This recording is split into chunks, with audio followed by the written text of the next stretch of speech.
क्या आप लोग मेरा ऑडियो और वीडियो देख पा रहे हैं? Hello everyone, hello hello hello hello hello.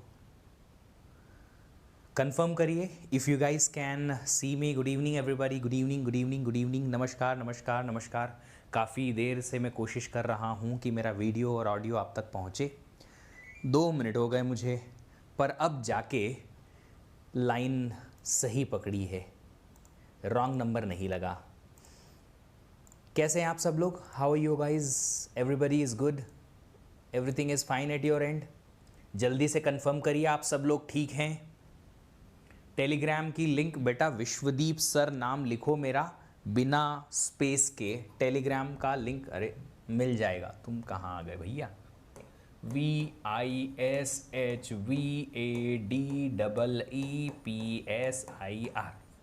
ये है ग्रुप। सर गेट का सिलेबस के थ्रू और कौन कौन से एग्ज़ाम दे सकते हैं एक प्रिपरेशन से? बेटा जितनी भी अलग एग्ज़ाम होती है कंप्यूटर साइंस में सब दे पाओगे। इसरो का, DRDO का अगर एग्ज़ाम अलग से होता है, कोई भी NIC होती है एक अलग से, HAL का एग्ज़ाम होता है, सब। सर कल की क्लास अटेंड नहीं कर पाया था तो आज का कर सकता हूँ। थोड़ा सा पोर्शन जो है वो कल की क्लास का डिफरेंट था, बाकी का आप मतलब वो या यूज़ होगा, बाकी का आपको कोई प्रॉब्लम नहीं है। सर PYQ ईजिली सॉल्व हो रहा है, बहुत अच्छी बात है। मैंने यही तो कहा था कि PYQ आपसे बनेगा। टेक्स्ट कंट्रोल ब्लॉक क्या है? टेक्स्ट नहीं है बेटा, वो थ्रेड है। थ्रेड कंट्रोल ब्लॉक जो होता है, जैसा प्रोसेस का कंट्रोल ब्लॉक होता है वैसा थ्रेड का होता है। इसरो का फॉर्म फिलअप कब से स्टार्ट होगा? बेटा इसरो का कोई स्पेसिफिक डेट नहीं आता कि इतनी तारीख को आएगा, जैसे कि गेट का होता है फिक्स्ड। जब उनके पास वैकेंसीज आती हैं तब वो हो जाता है, जब आएगा तब आपको चैनल के थ्रू पता चल जाएगा। सर कल वाला question I tried to solve but got stuck in between, कौन सा क्वेश्चन बेटा जी? कल वाला कौन सा क्वेश्चन? क्लास मिस हुआ है तो आज का हो जाएगा। कल की क्लास अगर मिस हुई है, जी हाँ, आज की काफ़ी सारी चीज़ें समझ में आ जाएंगी आपको। सर बट PCB और टेक्स्ट कंट्रोल ब्लॉक सर ने बताया था। अरे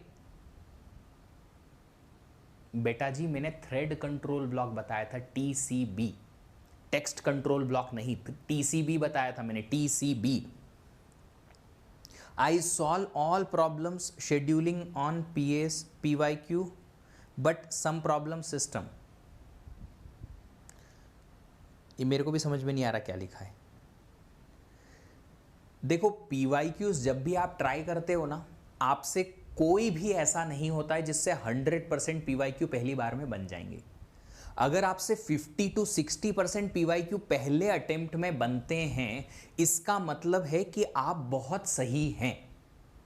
कोई भी सब्जेक्ट किसी से भी पढ़ो, चाहे मुझसे पढ़ो या किसी और से पढ़ो, कोई भी सब्जेक्ट हो, चाहे वो CO हो, CN हो, TOC हो, प्रोग्रामिंग हो, कोई भी हो, 50 to 60% का रेशो पहली बार के अटेम्प्ट करने पे आता है एक जनरल स्टूडेंट का। उससे ऊपर है तो बहुत बढ़िया, उससे नीचे है तो हाँ शायद हमें कंसेप्चुअली कहीं ना कहीं कमी है, पूरी की जा सकती है, फिर भी ऐसी कोई प्रॉब्लम नहीं है।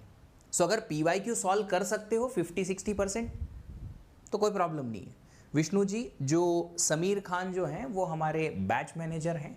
ये जो सेशन है यूट्यूब के चैनल के थ्रू आप तक पहुंच रहा है, so don't worry about it. मेरा पहला क्लास है, कोई प्रॉब्लम तो नहीं होगा? बहुत प्रॉब्लम होगा बेटा। बाकी के पिछले लेक्चर्स अगर आपको नहीं समझ में आए हैं तो आप आज का लेक्चर कैसे समझोगे? मैं बहुत सारी चीज़ें ऐसी बात करूंगा जो हमने पहले बात की हुई है। सर PYQ टफ लगते हैं फर्स्ट अटेम्प्ट में देखने में। यार तुम एक चीज बताओ, वो गेट का क्वेश्चन है, गेट का, तो ऑफ कोर्स आपको हर एक क्वेश्चन तो आसान नहीं दिखेगा, पर हर एक क्वेश्चन मुश्किल भी नहीं दिखेगा। अच्छा मॉडरेट ये रहेगा। एग्जाम्स और लेक्चर कैसे मैनेज करें? अगर कॉलेज में एग्जाम आ रही है तो अभी लेक्चर को छोड़ दो, थोड़े दिन तक गेट का प्रिपरेशन जो है आप मत करो, पहले कॉलेज एग्जाम को ठीक से दे दो, अच्छा CGPA मेंटेन कर लो। जब आपके पास एग्जाम खत्म हो जाएगी, फुल डे मिलेगा आपको, कम से कम 15-20 दिन का, 1 महीने का जो समर ब्रेक होता है कॉलेज का, उसमें फिर आप बैकलॉग्स कवर कर लेना, सारे जितने भी छूटे हुए लेक्चर्स हैं वो पूरे कवर कर लेना। कल का लेक्चर से कोई प्रॉब्लम नहीं आएगी। अच्छा एक बात बताइए, आप सब लोगों ने क्या थ्रेड के बारे में जो मैंने बेसिक नॉलेज दिया था वो पढ़ लिया था? मैं फिर से दोबारा से आप लोगों को ये बता देता हूं कि आपको मेनली 2 चीज़ें ही यहाँ से याद रखनी है। बस जिससे क्वेश्चन पहले आए हुए हैं और वो भी सालों पहले आए हैं, कई सालों से क्वेश्चन भी नहीं आया है यहां से। एक तो ये पेज और एक ये पेज, अगर आपने ये दो पेज याद रख लिए तो काम बन जाएगा। इसमें एक चीज और बता देता हूं मैं, एक पॉइंट और बता देता हूं मैं जो यहां आपको याद रखना है कि कर्नल या कह सकते हैं operating system does not have information about user level threads. इस पर्टिकुलर पॉइंट को ऐसे भी कहा जाता है कि कर्नल के लिए यूजर लेवल थ्रेड ट्रांसपेरेंट नहीं होते। मतलब कि ट्रांसपेरेंसी का मतलब होता है सब कुछ दिखना, यूजर लेवल थ्रेड नहीं दिखते। किसको? कर्नल लेवल थ्रेड को। एक पॉइंट है, उतना पॉइंट अगर आप याद रखेंगे काम चलेगा।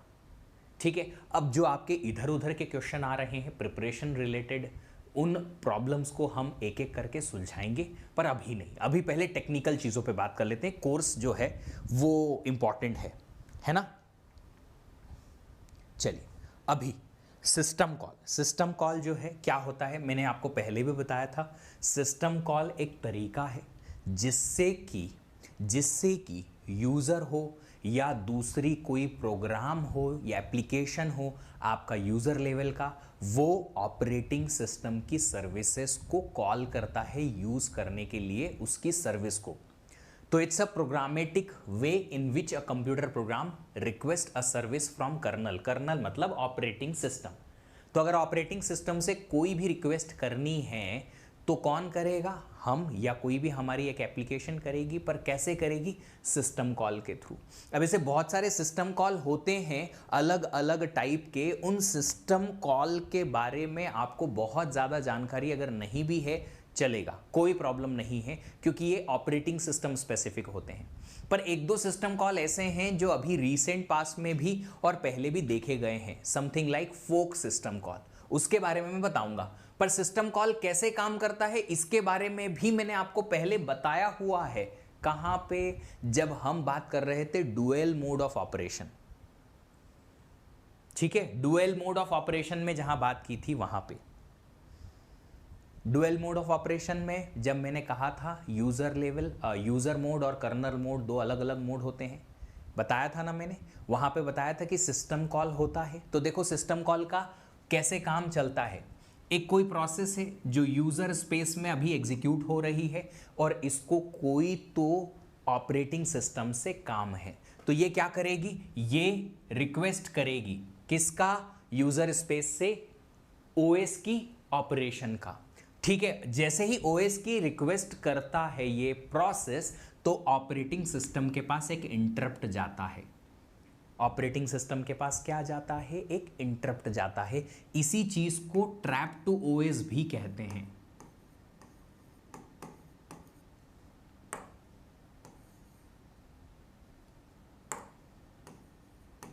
ट्रैप टू ओएस भी कहा जाता है इंटरप्ट भेजने को। अब ये इंटरप्ट अगर ऑपरेटिंग सिस्टम के पास जाता है तो क्या होगा?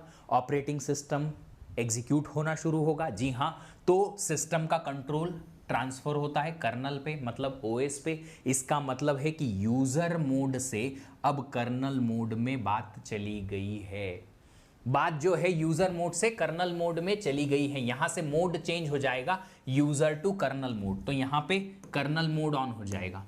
अब यहां कर्नल मोड में जब ऑपरेटिंग सिस्टम रन होगा तो वो चेक करेगा पहले कि ये जो ऑपरेशन इस पर्टिकुलर प्रोसेस ने मेरे को रिक्वेस्ट किया है ये वैलिड ऑपरेशन है कि बस एवं ही कर दिया है, ये इसका ऑथराइज्ड या वैलिड ऑपरेशन है या नहीं। अगर नहीं है तो ये प्रोसेस नहीं हो पाएगी।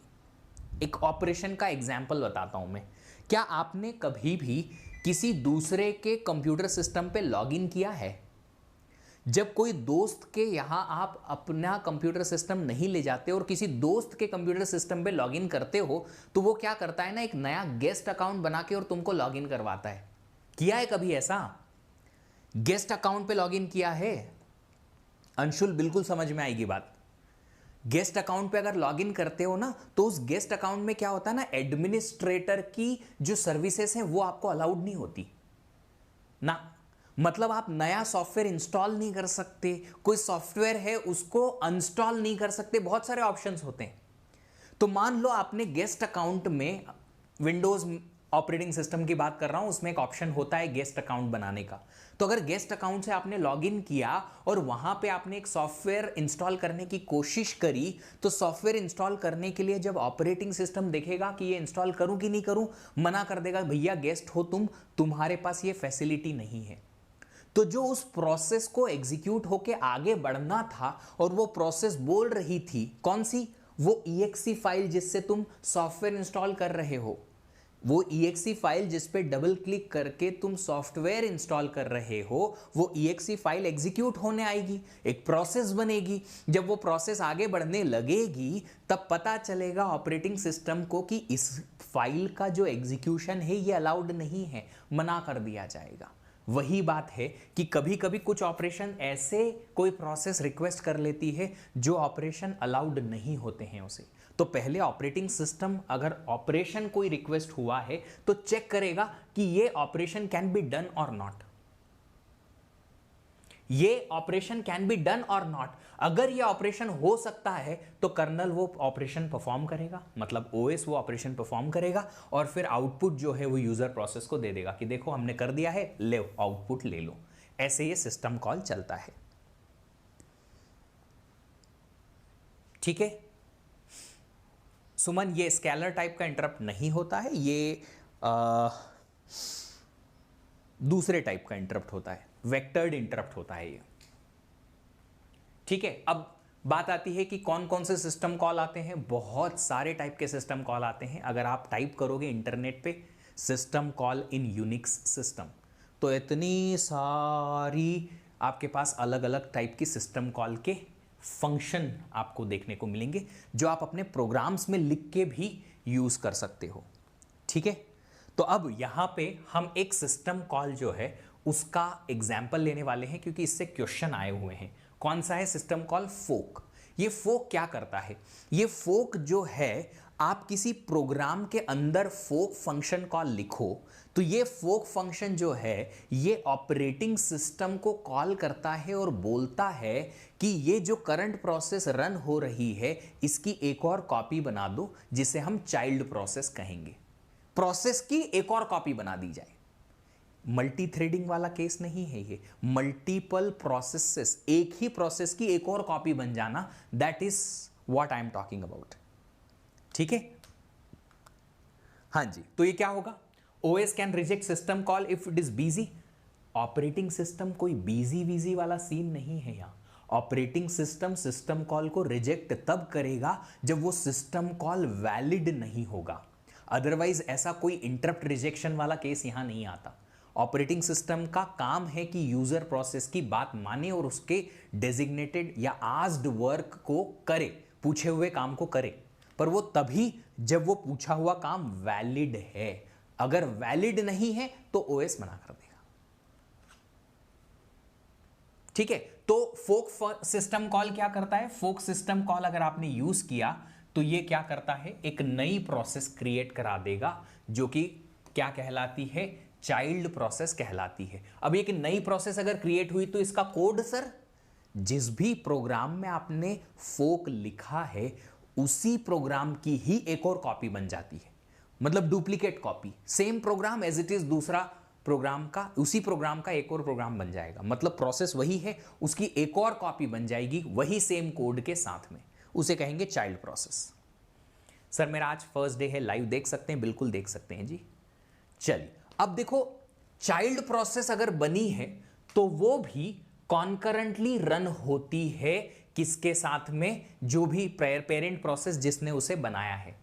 तो एक प्रोसेस थी जिसने फोक फंक्शन कॉल किया या सिस्टम कॉल किया, जिसके थ्रू एक चाइल्ड प्रोसेस बनी, तो ये रही पेरेंट, ये रहा चाइल्ड, दोनों साइमल्टेनियसली नहीं साइमल्टेनियसली नहीं, कॉन्करेंटली रन होते हैं।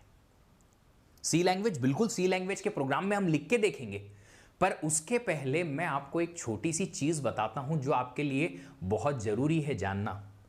क्या आप में से किसी को पता है simultaneous parallel versus concurrent execution क्या होता है?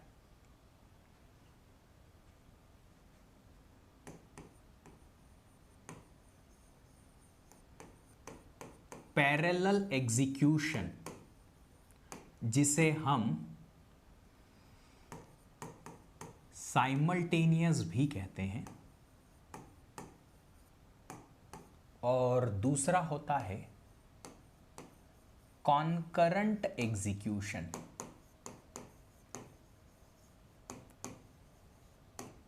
दोनों में अंतर क्या है? You said difference in COA, पर ऐसे बहुत सारे बच्चे हैं जिन्होंने सीओए मुझसे नहीं पढ़ा है ना बेटा। पिछले वाला कोर्स जो है नहीं पढ़ा है, तो फिर भी समझाना तो पड़ेगा, है ना। और आपको क्या लगता है, जिसने सीओए पढ़ा उसको सब कुछ याद है? उसको सीओए का फुल फॉर्म भी याद नहीं होगा। ऐसे भी बच्चे हैं हमारी क्लास में। बताना तो पड़ेगा। क्यों? अरे सर पैसे दिए हैं आपको हमने। अरे हमारा ड्यूटी बनता है आपको समझाना, सीखिए, पर आपका भी ड्यूटी बनता है अपने आप की हेल्प करें करियर में। चलो समझाते हैं। अगर हम कॉन्करेंटली मीन्स एक के बाद दूसरा, अच्छा चलो मैं समझा देता हूं। बहुत जरूरी है ये जानना, क्योंकि जब जब भी मैं ये दो टर्म यूज करूंगा फिर आपको कंफ्यूजन नहीं आना चाहिए कि सर ये ऐसा कैसे हो गया, वो ऐसा कैसे हो गया। अच्छा एक आप बात बताइए, आपकी करंट बैच में कितने कोर्सेस चल रहे हैं एक साथ? ओके, कट टू शॉर्ट, मैं ही बताता हूं। चलो मैं अज्यूम करता हूं कि आपकी करंट वाली बैच में ओएस के साथ एक और दूसरा कोर्स चल रहा है, डेटा स्ट्रक्चर। अज्यूम कर लो कि आपकी ऑपरेटिंग सिस्टम की क्लास के साथ में एक और कोर्स चल रहा है, डेटा स्ट्रक्चर, है ना। एक मान लो, अज्यूम करो कि डेटा स्ट्रक्चर ओएस की क्लासेस एक दिन में आपकी एक एक लगती हैं। अब सुनो मेरी बात, क्या आप डेटा स्ट्रक्चर और ऑपरेटिंग सिस्टम की क्लास एक साथ 4 से 6 देखते हैं एक ही टाइम पर? नहीं। क्यों नहीं? सर इंसान तो मैं एक हूं। वैसे तो इंसान गलत बोल दिया तुमको, बट मान लेते हैं सर मैं इंसान तो एक ही हूं। अब एक टाइम पे अगर मैं ऑपरेटिंग सिस्टम का लेक्चर देखूंगा तो ओएस कैसे देख पाऊंगा? नहीं देख सकता ना। हां, पर फिर भी तुम बोलते हो सर पैरेलली मेरी 2 क्लासेस चल रही हैं। नहीं, उसको पैरेलल नहीं कहते बेटा, उसको बोलते हैं कॉन्करेंट एग्जीक्यूशन। अच्छा एक बात और बताओ, क्या आपका ऑपरेटिंग सिस्टम का एक कोर्स पूरा खत्म हो रहा है पहले, उसके बाद आप डेटा स्ट्रक्चर का पूरा कोर्स देख रहे हो? नहीं। फिर क्या, आपने एक थोड़ी देर के लिए ऑपरेटिंग सिस्टम पढ़ा, फिर थोड़ी देर के लिए डेटा स्ट्रक्चर पढ़ा, फिर ऑपरेटिंग सिस्टम, फिर data structure, operating system, data structure. इंसान एक ही हो ना? हां जी। तो अगर कभी सीपीयू एग्जीक्यूशन करता है प्रोसेसेस का ऐसा कि पहले चांस मिला P1 प्रोसेस को कुछ देर के लिए। अब मैंने ऐसा नहीं कहा कि राउंड रॉबिन है कि बराबर Q टाइम के लिए ही प्रोसेस चलेंगी। कितनी भी देर के लिए P1 चल गया, उसके बाद P1 पूरा फिनिश नहीं हुआ, बट P1 को हमने प्रीएम्प्ट किया, और फिर P2 चला। P2 थोड़ी देर के लिए चला, P2 भी फिनिश नहीं हुआ, और इसको भी प्रीएम्प्ट करके फिर से P1 चलाया। फिर थोड़ी देर चला, प्रीएम्प्ट किया, P2 चला, फिर प्रीएम्प्ट किया, थोड़ी देर P1 चला, फिर P2 चला। इसको बोलते हैं कॉन्करेंट एग्जीक्यूशन ऑफ प्रोसेसेस, कि प्रोसेसेस जो हैं उनका कॉन्करेंट एग्जीक्यूशन हो रहा है, थोड़ा थोड़ा करके दोनों आगे बढ़ रही हैं, पैरेलल नहीं चल रही हैं, बट एक सीपीयू पे थोड़ी थोड़ी देर के लिए वही प्रोसेसेस थोड़ा थोड़ा चल के और आगे बढ़ती जा रही हैं। ठीक है। बट अगर आप पैरेलल एग्जीक्यूशन की बात करोगे तो आपके पास 2 सीपीयू चाहिए। 2 सीपीयू चाहिए। पहला सीपीयू P1 को एग्जीक्यूट करेगा, दूसरा सीपीयू P2 को एग्जीक्यूट करेगा एक साथ उसी टाइम पर। जिस टाइम पर P1 रन हो रहा है उसी टाइम पर P2 भी रन हो रहा है। जैसे कि अभी right now we do have 2 batches running.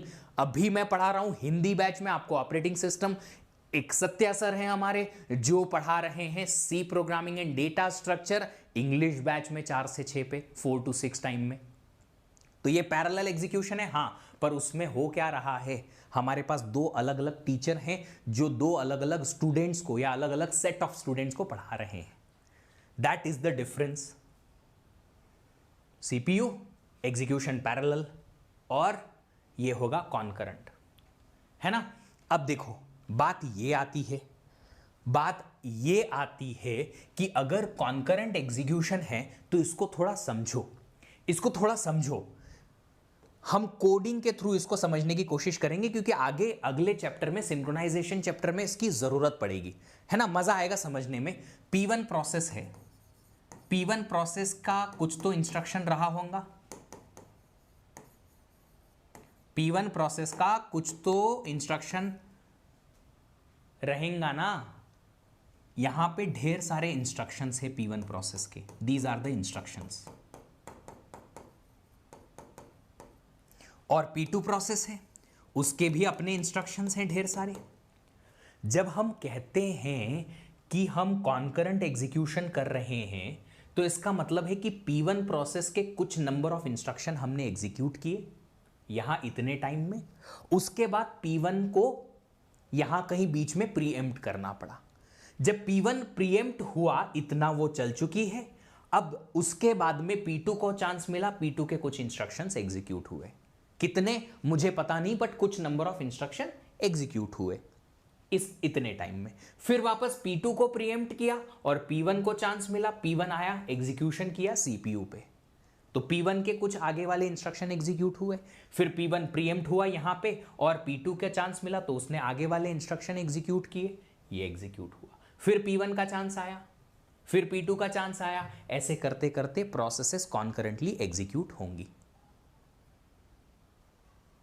Concurrent execution means जैसे कॉन्करेंट शेड्यूल, अरे वर्ड सेम है, concurrent means concurrent, of course schedule is same to same thing, execution का मतलब वही सेम चीज है। बात समझ में आई? कॉन्करेंसी का मतलब क्या है और पैरेलल एग्जीक्यूशन का मतलब क्या है ना। तो जो मैंने यहां पे बोला है कि भैया आपने चाइल्ड प्रोसेस क्रिएट कर दी, किसके थ्रू? फोक फंक्शन कॉल के थ्रू, और ये जो चाइल्ड प्रोसेस है वो भी कॉन्करेंटली रन करेगी, किसके? पेरेंट प्रोसेस के साथ में। मतलब कि पहले एक ही प्रोसेस थी अगर सिस्टम में, तो अब दो प्रोसेस हो जाएंगी, पेरेंट प्रोसेस अलग, चाइल्ड प्रोसेस अलग, दोनों अपने अपने हिसाब से जब जब जितना जितना जिसको रन करना है वो उतना उतना रन हो जाएगी, दोनों इंडिपेंडेंटली रन कर सकती है आराम से, ठीक है।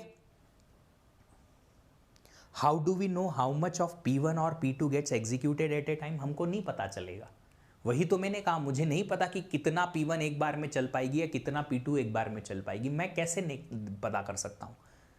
नहीं पता कर सकते, पता करने का भी नहीं। सर कोर या CPU या thread we need in parallel executions? देखो राजकमल जी, आपको अगर पैरेलल एग्जीक्यूशन चाहिए तो आपको कम से कम 2 प्रोसेसिंग यूनिट चाहिए।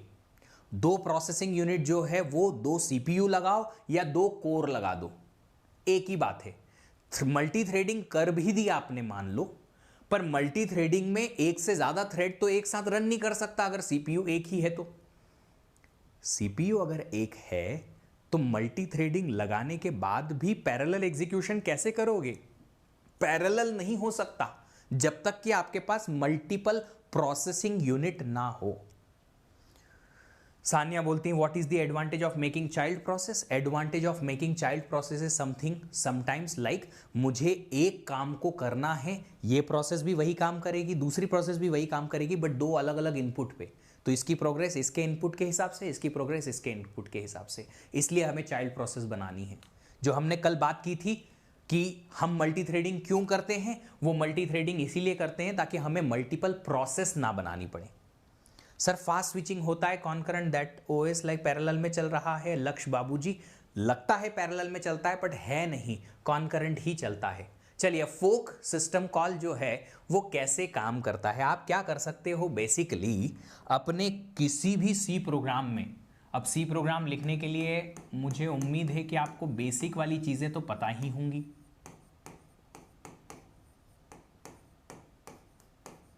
वैसे मेरी मम्मी ने सिखाया है मेरे को कि ज़माने से उम्मीद करना बेकार है, बट मैं अपने स्टूडेंट से थोड़ी उम्मीद तो रख ही सकता हूँ, इतना तो पता ही होगा क्या होता है।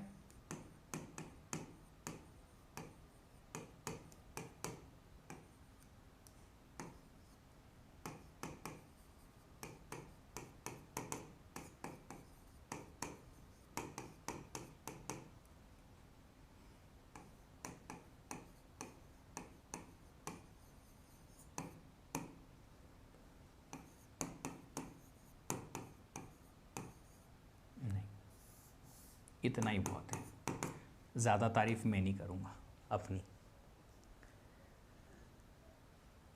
देखो क्या कहा मैंने। अच्छा एक बात बताओ, तुम लोग ये पोल के पीछे क्यों पड़े रहते हो? ये 2-4 पोल करने से तुम्हारी कोई प्रोफाइल वोफाइल इंप्रूव होती है, कुछ पॉइंट मिलते हैं या कुछ पैसे मिलते हैं? Exactly Y happens?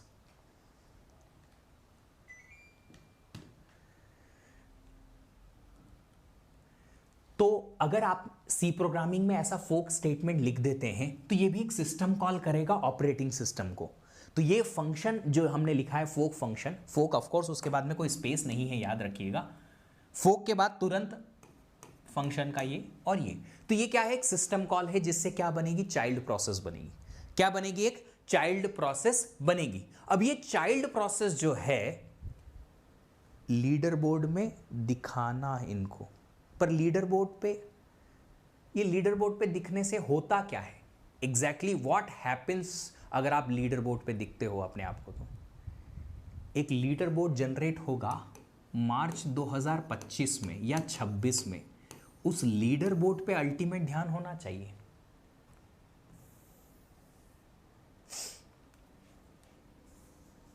तुम किसी भी बड़े प्लेयर को देखोगे ना तो वो हमेशा कहता है कि मेरी टीम जीतना चाहिए, मेरे छोटे छोटे जो पर्सनल माइलस्टोन है इतना माइंड नहीं करते। That is what the ultimate goal of playing any sport, team sport जो है वो। सेम चीज है यहां भी, पर्सनल माइलस्टोन से मतलब नहीं है, अल्टीमेट गोल है गेट एग्जाम, वो निकालना जरूरी है। सुनो अब क्या होगा। अभी मैंने सिर्फ इतना कहा कि जो फोक फंक्शन अगर कॉल हुआ तो यही जो एक प्रोसेस है, इस प्रोसेस की एक और कॉपी बनेगी। अब मेरे पास दो प्रोसेस होगी, एक पेरेंट प्रोसेस ये वाली जिसने फोक फंक्शन कॉल किया, और दूसरी होगी चाइल्ड प्रोसेस जो इसी की एक कॉपी बनेगी। बट इसका एक और पॉइंट है जो यहां पे अब मैं लिखने वाला हूं।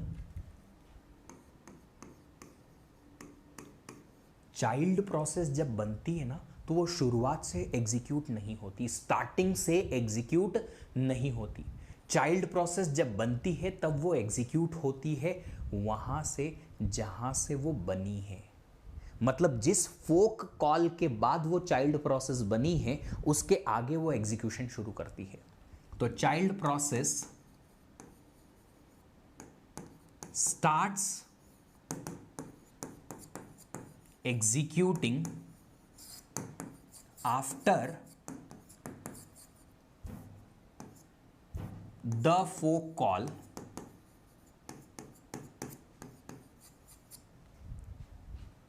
which created it.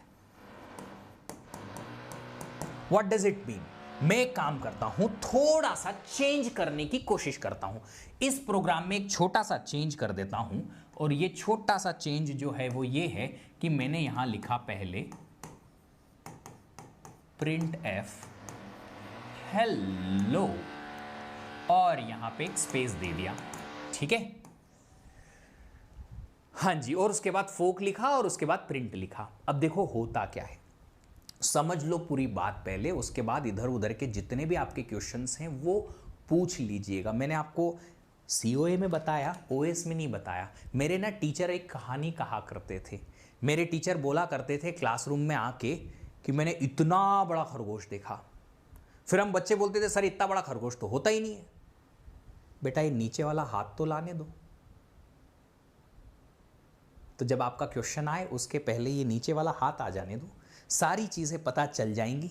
उसके बाद आप क्वेश्चन पूछिएगा तो फिर मुझे समझ में भी आएगा कि हाँ एक्चुअल में आपके सारे पॉइंट्स खत्म होने के बाद, मेरे सारे पॉइंट्स खत्म होने के बाद आपको समझ में आया कि नहीं आया, है ना? चलो तो फिर समझो क्या है, समझो क्या है ये। क्या कहा मैंने कि जब फोक कॉल हुआ और इस फोक कॉल के बाद जब चाइल्ड प्रोसेस बनेगी, जब चाइल्ड प्रोसेस बनेगी उस फोक कॉल के बाद ही चाइल्ड प्रोसेस आगे एग्जीक्यूट होगी, उसके पहले शुरुआत से नहीं। तो देखो अभी तो पेरेंट प्रोसेस रन हुई, ये है पेरेंट प्रोसेस जो अभी रन हो रही है ना? पेरेंट प्रोसेस रन होगी, सबसे पहले ये क्या रन करेगी, सबसे पहला स्टेटमेंट ये। तो पेरेंट प्रोसेस ने सबसे पहले क्या किया, प्रिंट किया।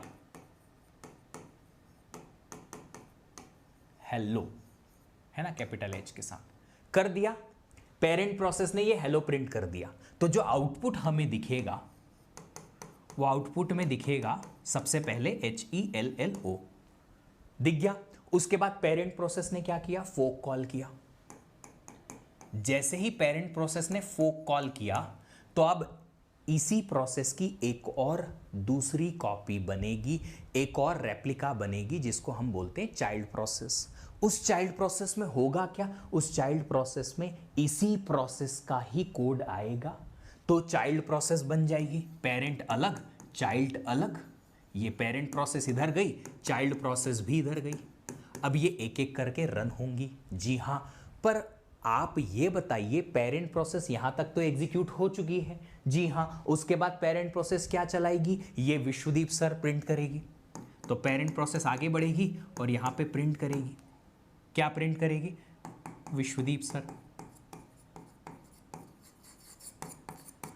अब चाइल्ड प्रोसेस कहां से एग्जीक्यूट होगी, क्या ऊपर से, ना रे बाबा ना। चाइल्ड प्रोसेस किस स्टेटमेंट के रन होने के बाद बनी है, इस फोक के रन होने पे बनी है। तो चाइल्ड प्रोसेस एग्जीक्यूशन कहां से शुरू करेगी, यहां से।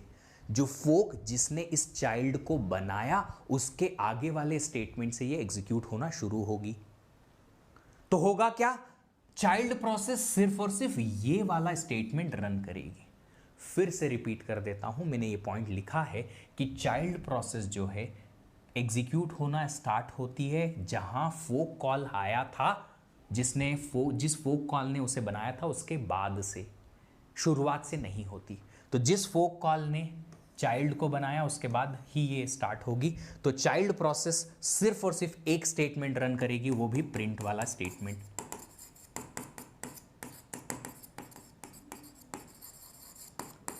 तो आउटपुट में क्या दिखेगा आपको, आउटपुट में मैं यहां लिख देता हूं, आउटपुट में एक बार आपको हेलो दिखेगा, उसके बाद स्पेस, फिर दिखेगा विश्वदीप स्पेस सर, और एक बार और विश्वदीप सर आपको दिखेगा, क्योंकि चाइल्ड और पेरेंट दोनों एक एक बार ये स्टेटमेंट चलाएंगे। यहां स्पेस ले लेता हूं, एक सर के बाद स्पेस है।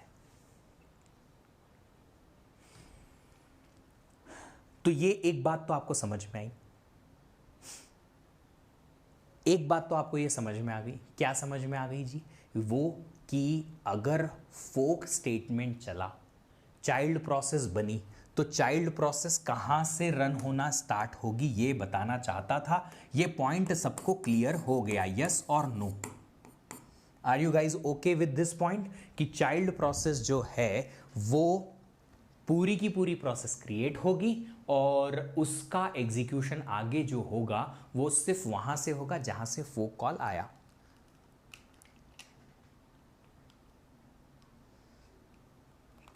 चलिए, अब अगर इतना आप लोगों को ये बात क्लियर हो गई है तो एक और पॉइंट अब हमें सीखने की ज़रूरत है कि ये जो फोक कॉल होता है, ये फोक कॉल जो है वो फोक कॉल जो है,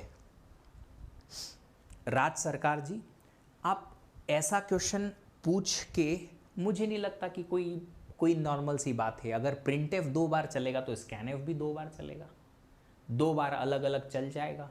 जो सेकेंड टाइम इनपुट आप डालोगे वो वेरिएबल में चले जाएगा। चाइल्ड प्रोसेस पूरी क्यों क्रिएट होती है, क्योंकि ये प्रोसेस क्रिएट होती है, इसलिए चाइल्ड प्रोसेस जो है वो प्रोसेस है ना, थ्रेड तो नहीं है। तो प्रोसेस है तो पूरी तो क्रिएट होगी, नई प्रोसेस बनेगी।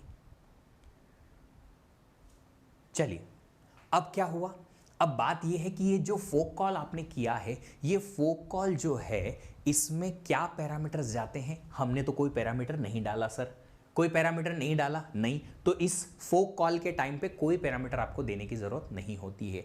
और इससे रिटर्न वैल्यू क्या आती है, इससे रिटर्न जो वैल्यू आती है वो आती है एक वैल्यू। जी हां, वैल्यू क्या होती है, एक इंटीजर। अब ये इंटीजर वैल्यू किसको जाएगी सर, देखो ये फोक कॉल जो है इसकी वैल्यू दोनों को जाती है। दोनों को मतलब जिस पर्टिकुलर पेरेंट ने इसको कॉल किया उसको भी इसकी वैल्यू रिटर्न दिखेगी, और जो चाइल्ड प्रोसेस क्रिएट हुई है उसको भी इसकी वैल्यू दिखेगी, पर अलग अलग दिखेगी। इसका क्या मतलब है सर इसका ये मतलब है कि जब अगर फोक कॉल हुआ तो चाइल्ड प्रोसेस अगर बन गई तो चाइल्ड प्रोसेस को इस फोक कॉल का रिटर्न आएगा वैल्यू 0। क्या रिटर्न आएगा? 0। तो चाइल्ड प्रोसेस को ये फोक कॉल क्या रिटर्न करके देगा? 0। और पेरेंट प्रोसेस को ये फोक कॉल क्या रिटर्न करके देगा? पेरेंट प्रोसेस को फोक कॉल का रिटर्न जो आता है वो आता है एक इंटीजर वैल्यू जो कि है इस क्रिएटेड चाइल्ड का प्रोसेस का आईडी। तो जो चाइल्ड क्रिएट हुई, ऑपरेटिंग सिस्टम ने क्रिएट की, तो ऑपरेटिंग सिस्टम चाइल्ड को फोक कॉल का वैल्यू रिटर्न करेगा, 0 रिटर्न करेगा।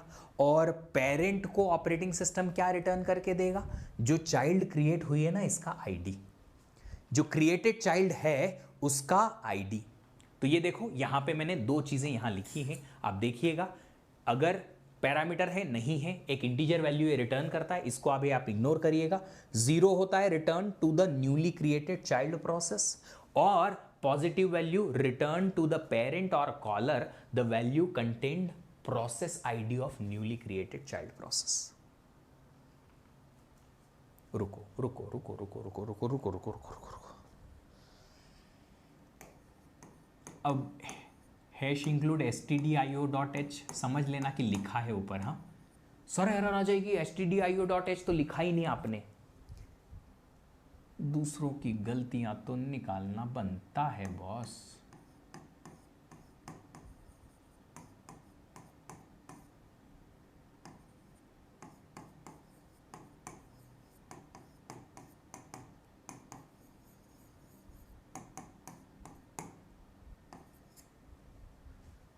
ये देखो बड़ा मजेदार प्रोग्राम है। क्या होगा? सबसे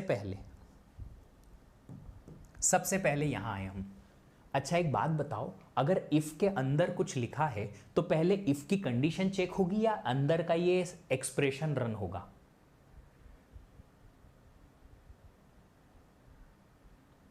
बताइए। जब इफ का रन करते हैं, इफ का स्टेटमेंट रन करते हैं, तो क्या पहले इफ का कंडीशन चेक करूं या पहले अंदर का एक्सप्रेशन रन करूं और एक्सप्रेशन का जो रिजल्ट आएगा उसके बेसिस पे कंडीशन बनेगी? पहले अंदर का एक्सप्रेशन रन होगा। अब एक्सप्रेशन जो भी वैल्यू देगा या एक्सप्रेशन का जो भी रिजल्ट आएगा उसके बेसिस पे इफ की कंडीशन चेक होगी।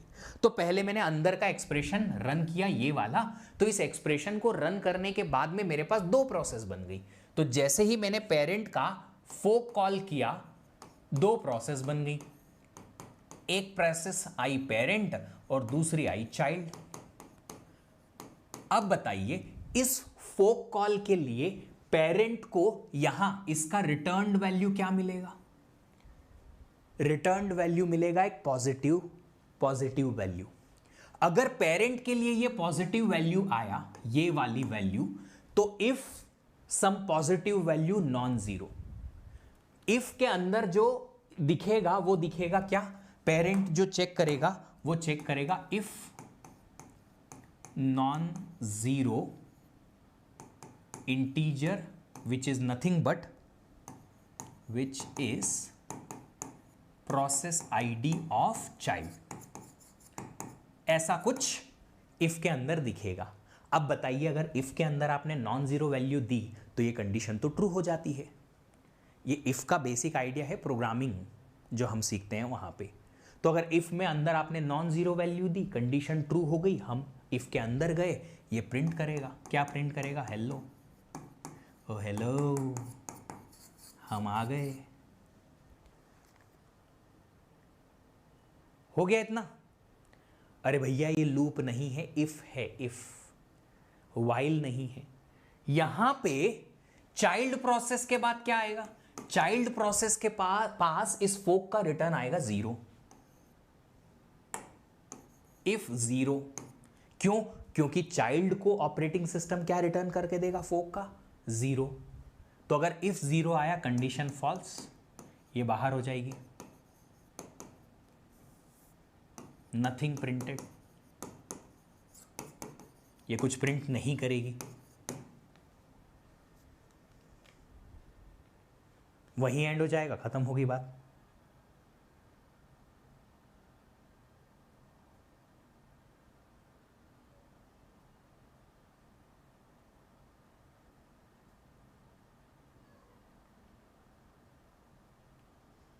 हो गई बात समझ में आई? फर्स्ट पेरेंट रन होगा, इसकी कोई गारंटी नहीं है कि पेरेंट ही रन होगा, कोई भी चल सकता है पहले। फोक के बाद वाली स्टेटमेंट रन होगी, सर फोक के बाद वाली स्टेटमेंट रन होगी, तो स्टेटमेंट रन कैसे होगी?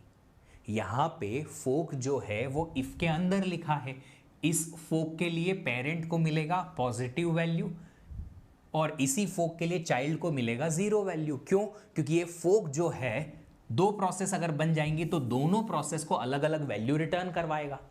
प्रोसेस चाइल्ड प्रोसेस के पास जाएगा 0 और पेरेंट प्रोसेस के पास जाएगा चाइल्ड प्रोसेस का आईडी, नॉन जीरो वैल्यू। तो इफ जब आपने फोक चलाने के बाद इफ चेक किया तो पेरेंट के लिए इफ की कंडीशन ट्रू, क्योंकि यहां पेरेंट चाइल्ड आईडी आया, और इफ की कंडीशन फोक चलाने के बाद में चाइल्ड प्रोसेस के पास आएगा कंडीशन फॉल्स। क्यों? क्योंकि फोक का वैल्यू 0 रिटर्न हुआ है चाइल्ड प्रोसेस के लिए। तो क्या होगा यहां पे?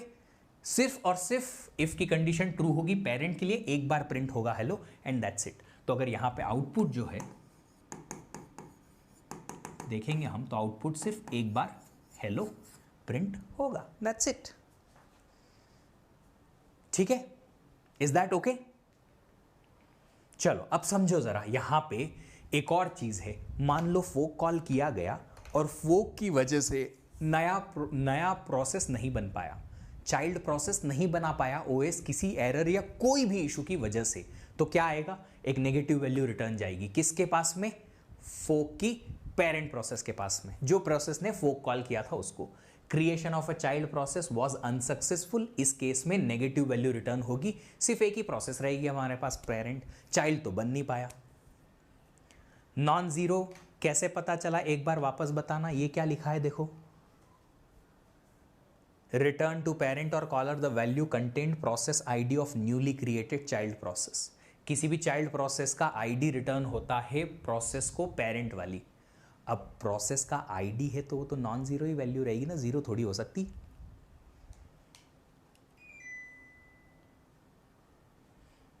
अरुण कुमार जी, तुम्हारा कैलेंडर कहां है?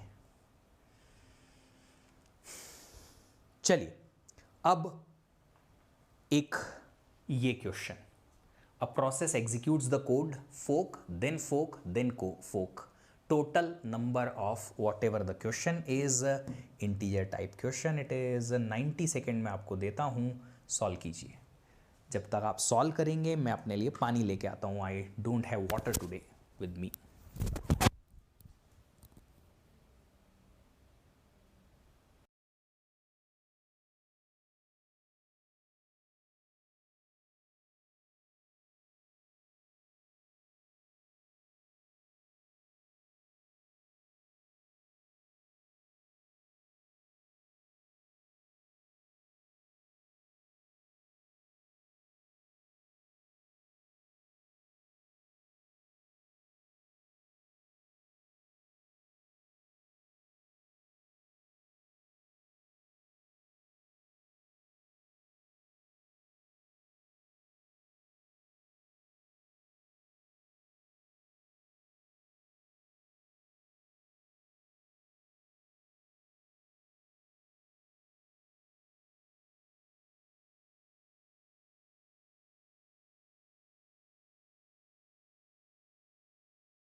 तुम नंबर भी डाल दोगे आंसर में तो कोई तकलीफ नहीं है तुम्हें, डोंट थिंक सो।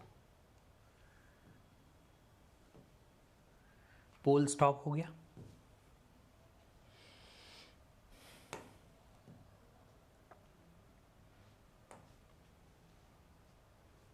ग्यारह सेकेंड। देखो आंसर जिन जिन को आते हैं उनको देखो आप, 12-12 सेकेंड 15 सेकेंड में आंसर आ गए। ऐसे कैसे? सुनो क्या होगा समझते हैं। सबसे पहले फोक चला। इस टाइप के क्वेश्चन को सॉल्व करने का ना मेरा तरीका है कि मैं क्या करता हूं, मैं एक ट्री बना लेता हूं, प्रोसेस ट्री, कि किसने किसका और चाइल्ड बनाए, है ना। प्रोसेस ट्री बनाना बड़ा आसान होता है, मुझे वही ज़्यादा कंफर्टेबल लगता है। सबसे पहले पेरेंट प्रोसेस आई पी, इस पी प्रोसेस ने सबसे पहला फोक चलाया। इस पहले फोक पे मैं नंबरिंग कर देता हूं यहां पे, नंबर 1, नंबर 2, नंबर 3 फोक, ताकि मुझे याद रहे कि कौन से वाले फोक से कौन सी चाइल्ड प्रोसेस या कुछ प्रोसेस बनी। तो सबसे पहले इस पेरेंट प्रोसेस ने अपना एक चाइल्ड बनाया, I am giving it a number C1, फोक 1 के कॉल करने पे। तो फोक 1 जब कॉल हुआ तब चाइल्ड प्रोसेस बनी एक। अब चाइल्ड प्रोसेस बनी, ये वाला स्टेटमेंट तो दोनों का रन हुआ, पेरेंट का भी रन हुआ, चाइल्ड का भी रन हुआ। अब आप मुझे बताइए कि अब दोनों की दोनों प्रोसेसेस आगे बढ़ेंगी और ये दोनों स्टेटमेंट रन करेंगी। तो पी भी, पेरेंट प्रोसेस भी फोक नंबर 2, 3 कॉल करेगा, जी हां, और C1 जो चाइल्ड बना है वो भी आगे बढ़ेगा और फोक 2 और 3 कॉल करेगा, जी हां बिल्कुल करेगा। चलिए, तो पहले पेरेंट प्रोसेस को फोक 2 कॉल करवाते हैं। तो जब पेरेंट प्रोसेस ने फोक 2 कॉल किया तो अपना एक और चाइल्ड बनाया, C2।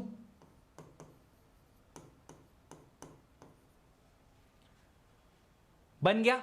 अब ये जो C2 बना है इस पर्टिकुलर कॉल की वजह से बना है, जी हां, ओके। अब इस कॉल की वजह से अगर C2 बना है तो C2 और पेरेंट, ये प्रोसेस और C2 दोनों क्या करेंगी, ये वाला स्टेटमेंट दोनों रन करेंगी, जी हां। अभी पहले पेरेंट का रन करा देता हूं, फिर C2 पे वापस आता हूं। तो पहले पेरेंट ने अगर वापस से एक और फोक कॉल किया तो इसका एक और चाइल्ड बनेगा, C3, फोक नंबर 3 कॉल हुआ। तो फोक 3 कॉल होने के बाद पेरेंट का स्टेटमेंट और कुछ आगे नहीं है, C3 का कोई आगे स्टेटमेंट चलेगा, कुछ नहीं चलेगा, खत्म। C3 के लिए इस पर्टिकुलर फोक 3 से क्या कॉल हुआ है, इससे ये चाइल्ड क्रिएट हुआ है C3, इसके आगे कोई स्टेटमेंट है नहीं, तो C3 और पेरेंट दोनों कुछ रन नहीं करेंगे आगे, ठीक है। बट C2 इसकी वजह से क्रिएट हुआ था सर, तो C2 ये एक स्टेटमेंट रन करेगा, जी हां, C2 भी एक फोक कॉल चलाएगा। तो अपना फोक कॉल नंबर 3 की वजह से C2 भी अपना एक चाइल्ड क्रिएट करेगा, जो हम नाम दे देते C2 का चाइल्ड नंबर 1।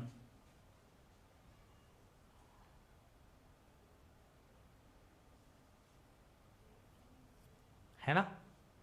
फिर अभी C2 आगे बढ़ा, फोक नंबर 3 रन किया, हो गया, चाइल्ड क्रिएट हुआ, इसके आगे कुछ स्टेटमेंट नहीं है, C21 के आगे कोई स्टेटमेंट नहीं है, खत्म। इधर आए, C1 फोक 1 के कॉल पे आया था, C1 जो है ये 2 स्टेटमेंट चलाएगा, बिल्कुल चलाएगा। तो C1 ने जब फोक नंबर 2 चलाया, C1 ने जब फोक नंबर 2 चलाया तो अपना चाइल्ड क्रिएट किया, जी हां, मैं उसको नाम देता हूं C11, फोक नंबर 2 रन करने पे।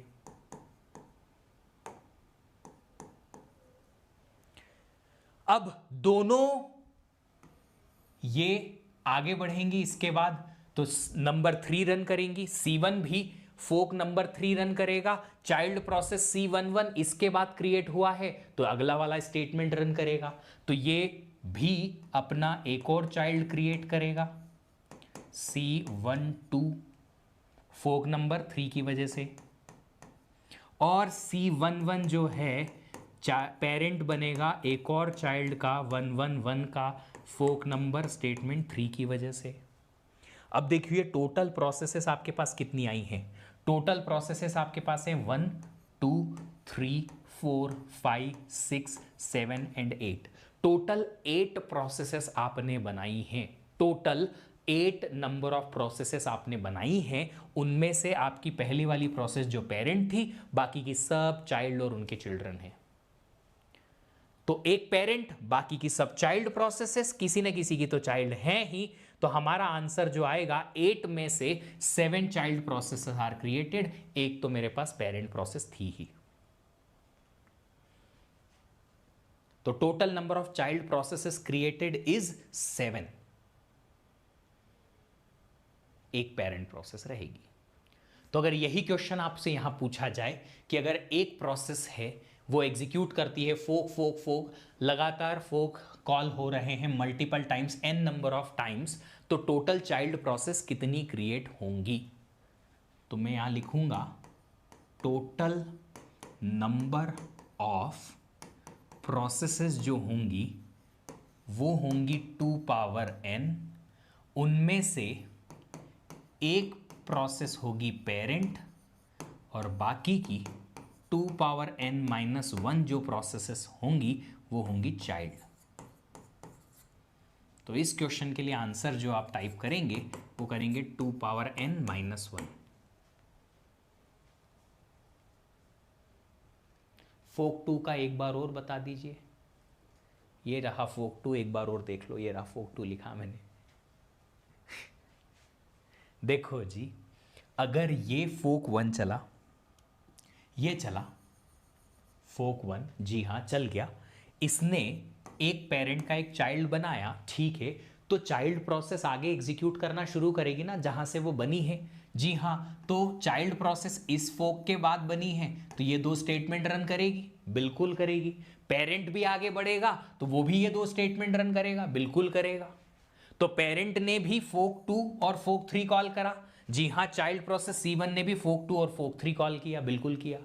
बट जस्ट बिकॉज फोक 2 की वजह से एक C2 बना, इधर फोक 2 की वजह से इस पेरेंट का चाइल्ड नंबर 2 बना, जी हाँ, तो ये दोनों पेरेंट आगे जब बढ़ेगी तो फोक 3 भी चलाएगी, चलाया, C2 ने भी फोक 3 चलाया, चलाया। जब चाइल्ड नंबर 1 फोक 2 चला देगी, ये वाला एक चाइल्ड बना, ये रहा चाइल्ड, ये रहा, तो जब C1 ने इस स्टेटमेंट पे एक चाइल्ड बनाया तो अगला वाला स्टेटमेंट दोनों प्रोसेस रन करेगी, C1 भी रन करेगी फोक 3 और C11 भी रन करेगी फोक 3।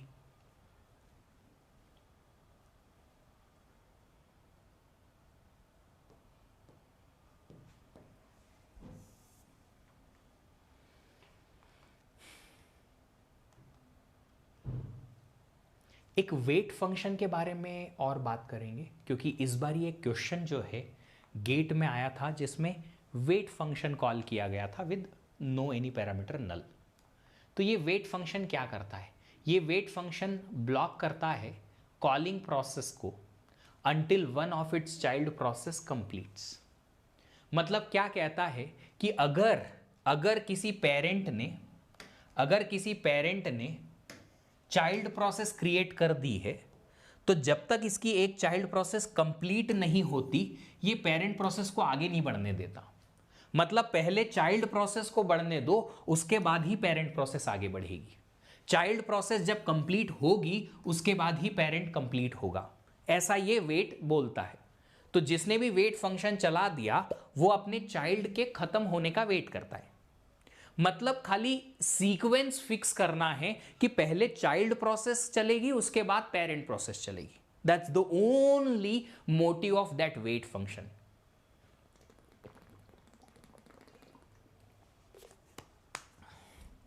समथिंग लाइक ट्रेन के लिए बोर्ड होते टाइम एक महानुभाव गए और अपना बच्चा भी साथ लेके गए। तो अगर एक महानुभाव जाते हैं अपना बच्चा भी साथ लेके जाते हैं तो वो ये बोलेंगे कि जब बच्चा ट्रेन में चढ़ जाएगा तभी मैं जाऊंगा, वरना अपने आप को रोकूंगा, अगर जगह है खाली तो भी पहले बच्चे को चढ़ाऊंगा ताकि वो पीछे ना छूट जाए। तो यही सिंपल सा केस है कि एक वेट फंक्शन कॉल जो है वो वेट करेगी, करवाएगी किसको? कॉलिंग प्रोसेस, मतलब जिसने वेट फंक्शन कॉल किया है उसको, जिससे कि चाइल्ड प्रोसेस जब तक कंप्लीट नहीं हो जाती तब तक वो आगे ना बढ़ पाए। After child process terminates, parent continues it's execution and जो भी सिस्टम कॉल था वेट का उसके आगे से एग्जीक्यूशन चालू कर देगी। प्रीएम्पशन नहीं होगी। प्रीएम्पशन की बात नहीं की मैंने प्रीएम्पशन की बात नहीं की बेटा। मैंने ये बात की है कि पेरेंट प्रोसेस ब्लॉक्ड स्टेट में चली जाएगी, चाइल्ड प्रोसेस बाकी दूसरी प्रोसेस के साथ में प्रीएम्प्ट होते होते कॉन्करेंटली आगे बढ़ सकती है, बट जब तक चाइल्ड प्रोसेस पूरी फिनिश नहीं होगी तब तक पेरेंट प्रोसेस ब्लॉक्ड स्टेट में रहेगी, वो आगे बढ़ नहीं पाएगी, आगे का कोई इंस्ट्रक्शन एग्जीक्यूट नहीं कर पाएगी। तो यहां पे एक क्वेश्चन आया था जो कि गेट 2014 का है। इस क्वेश्चन को वैसे प्रोग्रामेटिकली सॉल्व करने का कोई ऐसा बहुत बड़ा मोटिव था नहीं। आप चाइल्ड का या पेरेंट का या जो भी आप ट्री बनाओगे बना के भी इसको सॉल्व कर सकते थे, बिना उसके भी सॉल्व हो जाता एक छोटा सा लॉजिक लगा के। पर एक बार ट्राई ज़रूर करना इसको, एज अ होमवर्क आप ट्राई करो। मैं कल इसको सॉल्व कराऊंगा क्लासरूम में। इसको ट्राई करिएगा, इसी पे बेस्ड एक क्वेश्चन आया था, उसको ट्राई करना, मजा आएगा। अभी के लिए आप ये ट्राई करो।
कितने टाइप की सिस्टम कॉल होती है? बहुत अलग अलग टाइप की सिस्टम कॉल होती है बेटा, जो आप अपने प्रोग्राम्स में एम्बेड कर सकते हो। एक बार सर्च करना ऑनलाइन, आपको मिल जाएगा। जितना हमें सीखना है हम सीख रहे हैं।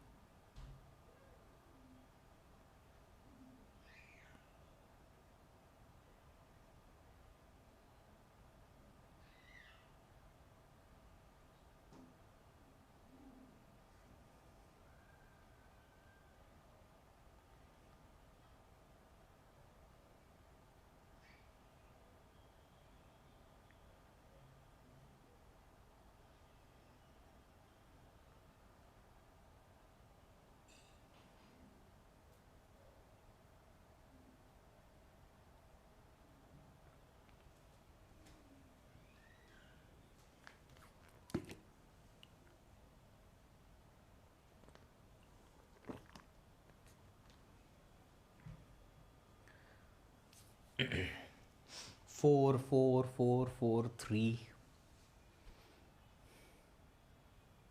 4 3।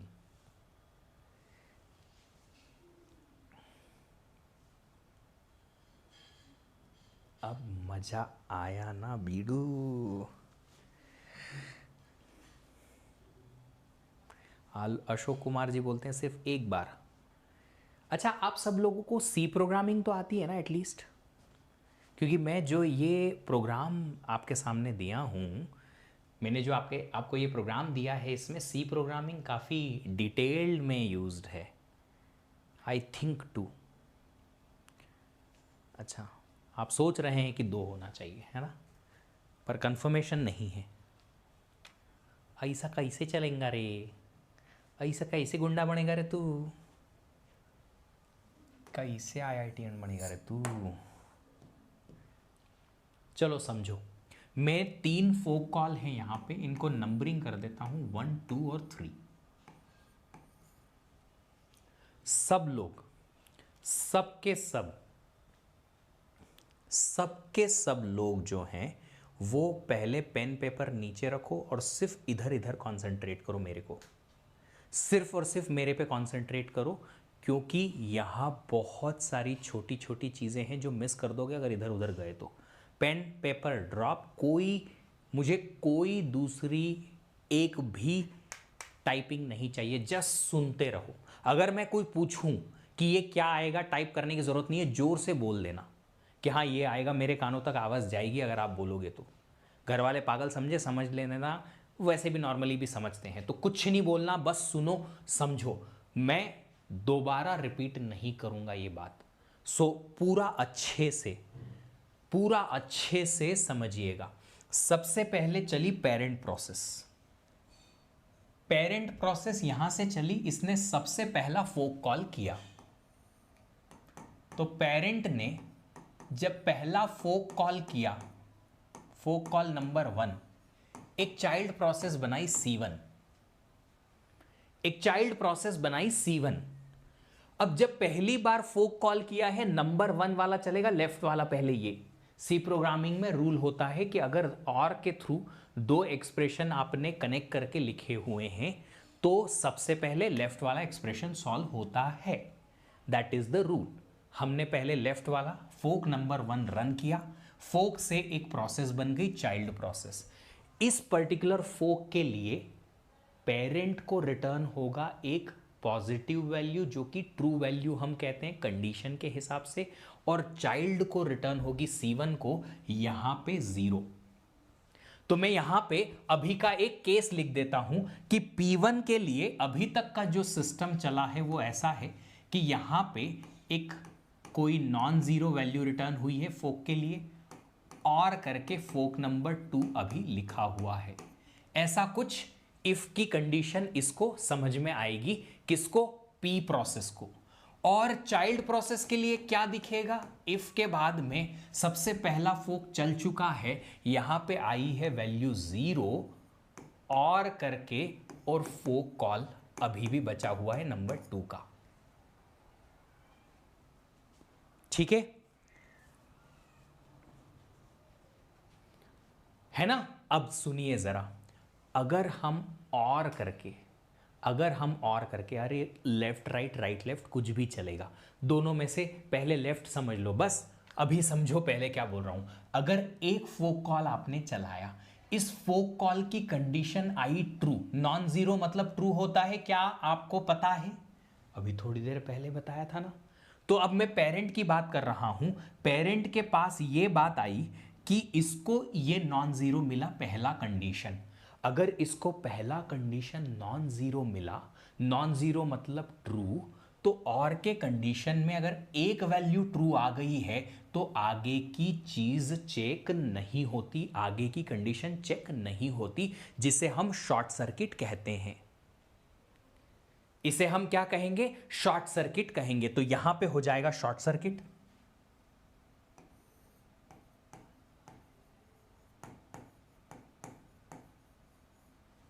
और क्या हो जाएगा? ये कंडीशन ट्रू, इफ कंडीशन पूरी की पूरी ट्रू। तो इसका मतलब है कि फोक नंबर 2 जो था वो रन नहीं हुआ पेरेंट प्रोसेस के लिए। फोक नंबर 2 रन नहीं हुआ, किसके लिए? पेरेंट प्रोसेस के लिए। क्यों? क्योंकि फोक 1 से ही कंडीशन ट्रू आई, ट्रू और एनीथिंग, वो एनीथिंग चेक ही नहीं होता है, सी प्रोग्रामिंग का रूल है। तो ये एनीथिंग चेक नहीं हुआ, फोक नंबर 2 नहीं चला पेरेंट प्रोसेस के लिए, और पेरेंट प्रोसेस के लिए इफ की कंडीशन ट्रू हो गई, पेरेंट प्रोसेस जो है इफ के अंदर आ गया। पेरेंट प्रोसेस जो है इफ के अंदर आ गया। अगर ये पेरेंट प्रोसेस इफ के अंदर आ जाएगा तो अब पेरेंट प्रोसेस फिर से फोक चलाएगा नंबर 3, ये वाला, और एक और चाइल्ड बनाएगा C2। पेरेंट प्रोसेस अंदर आ गया, चाइल्ड बनाया फोक के थ्रू, चाइल्ड बनाया इस फोक के थ्रू एक और C2। अब पेरेंट भी ये स्टार प्रिंट करेगा, C2 भी ये स्टार प्रिंट करेगा, करेंगे ना दोनों। पेरेंट भी आगे बढ़ा, इसने स्टार प्रिंट किया, चाइल्ड C2 भी इस फोक के आगे बढ़ेगा, इसको प्रिंट करेगा स्टार को। इफ खत्म होने के बाद बाहर आए, ये तो किसी इफ एल्स में है नहीं, ये वाला स्टार तो किसी इफ एल्स में है नहीं ना, ये वाला तो किसी इफ एल्स में है नहीं। तो दोनों प्रोसेस जब ये स्टार प्रिंट करके आएंगे तो ये भी करेंगे, 2 बार स्टार प्रिंट होगा, ये भी स्टार प्रिंट हुआ, ये भी स्टार प्रिंट हुआ। दोनों प्रोसेसेस आगे बढ़ी, चाइल्ड भी यहां से रन हुआ तो स्टार प्रिंट किया, ये किया, पेरेंट भी आगे बढ़ी, उसने भी ये स्टार प्रिंट किया, ये स्टार प्रिंट कर दिया। तो चाइल्ड ये वाला इस फोक के थ्रू जो बना था वो, और पेरेंट जिसने पहला फोक कॉल चलाया था वो, अब आखिरी तक फिनिश हो चुके हैं। पर भैया पिक्चर अभी बाकी है, ये बचा हुआ है, ये C1 बचा हुआ है अभी। चलो ठीक है, इस C1 को देखते हैं। इस C1 के लिए जब पहली बार पेरेंट ने फोक नंबर 1 चलाया था, यहां पे आया था कंडीशन 0 और फोक नंबर 2। तो सर जी अगर कंडीशन फॉल्स आती है पहले और के कंडीशन के लिए, तो हम और में आगे बढ़ते हैं और सेकंड कंडीशन भी चेक करते हैं। एग्री करते हो कि भैया जी ये फोक कॉल जो है वो चलेगा C1 के लिए? क्यों? क्योंकि C1 के लिए ये फॉल्स हो चुका है पहला कंडीशन। अगर पहला कंडीशन फॉल्स हुआ है तो ये और के बाद का सेकंड कंडीशन चेक होगा। तो C1 फोक नंबर 2 चलाएगा। जी हाँ चलाएगा। जैसे ही C1 ने फोक नंबर 2 चलाया, C1 ने जैसे ही फोक नंबर 2 चलाया, ये वाला फोक 2 रन हुआ, C1 का एक और चाइल्ड बना। C1 का एक और चाइल्ड बना फोक 2 कॉल करने पे, और हमने इसका एक चाइल्ड बना C11 नाम दे दिया। अब C11 के लिए पेरेंट कौन है बेटा बताओ तो? C11 जब क्रिएट हुआ इस फोक कॉल के लिए नंबर 2 के लिए, पेरेंट कौन है? C1 पेरेंट है सर। तो जब ये फोक कॉल हुआ, इस फोक कॉल के लिए इसके लिए C11 को क्या जाएगा? 0 जाएगा। इसके लिए C1 जिसने इसको बनाया उसके लिए क्या जाएगा? इसका ID जाएगा। तो अब देखो सुनो जरा, अभी तक का जो ये केस था इसको आगे बढ़ाया हमने। C1 को क्या मिला? C1 को कंडीशन ऐसे देखने को मिली कि पहले तो 0 आया था पहली कंडीशन, और इस सेकेंड फोक के बाद C1 को जो रिटर्न होगा वो होगा कोई नॉन जीरो वैल्यू, C11 का आईडी। C11 का आईडी, और इस C11 को क्या देखने को मिलेगा? पिछली बार का ये तो 0 as it is carry forward हुआ, और करके इस फोक नंबर 2 की वजह से ये जो C11 बना है, इस C11 को मिलेगा फिर से 0, क्योंकि ये तो चाइल्ड प्रोसेस है। क्योंकि ये तो चाइल्ड प्रोसेस है। यस। तो क्या हुआ भैया, ये जो फोक है उसकी वजह से C11 बना। इस C11 को पहली बार में 0 मिला था, दूसरी बार में भी 0 मिलेगा क्योंकि ये चाइल्ड का चाइल्ड है। C1 को क्या मिला? यहां 0 था, इस फोक की वजह से जो C1 था वो पेरेंट बन गया, उसको इस C11 का आईडी नॉन जीरो वैल्यू मिलेगी। तो C1 प्रोसेस जो है उसको यहां से 0 यहां से नॉन जीरो, कंडीशन ट्रू हो जाएगी। क्यों? 0 और non zero condition true. C1 enter करेगा इफ में, बट C11 एंटर नहीं कर पाएगा इफ में। C11 जो है एंटर नहीं कर पाएगा इफ में। ठीक है, तो C11 इफ में एंटर नहीं किया, सीधा बाहर जाएगा। बाहर में एक स्टार है, C11 बाहर आया, एक स्टार प्रिंट करेगा, काम खत्म। C1 एंटर करेगा। जी हां C1 एंटर करेगा इफ के अंदर, और एक और फोक कॉल चलाएगा। तो C1 एक और फोक कॉल चलाएगा। कौन सा? नंबर 3। C1 ने नंबर 3 चलाया, अपना एक और चाइल्ड 1 2 बनाया। C1 आगे बढ़ेगा, एक स्टार प्रिंट करेगा इफ के अंदर का और फिर इफ के बाहर का।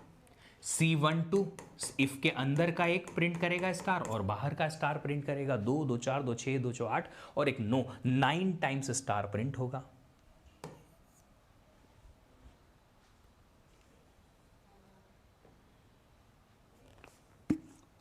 सुशील जी बिल्कुल कर सकते हो।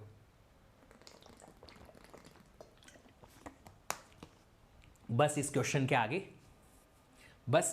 के आगे आपको आसानी से सब कुछ समझ में आने लगेगा। ये क्वेश्चन आखिरी था for such kind of thing.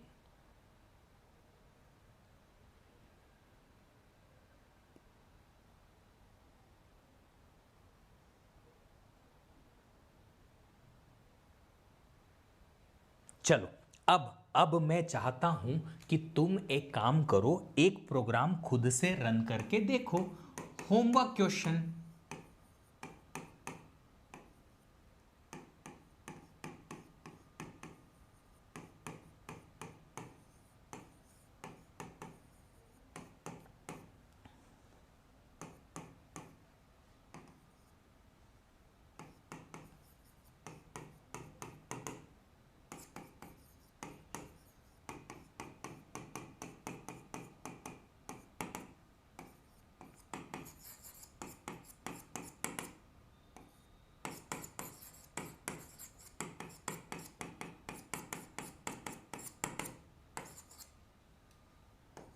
Number of times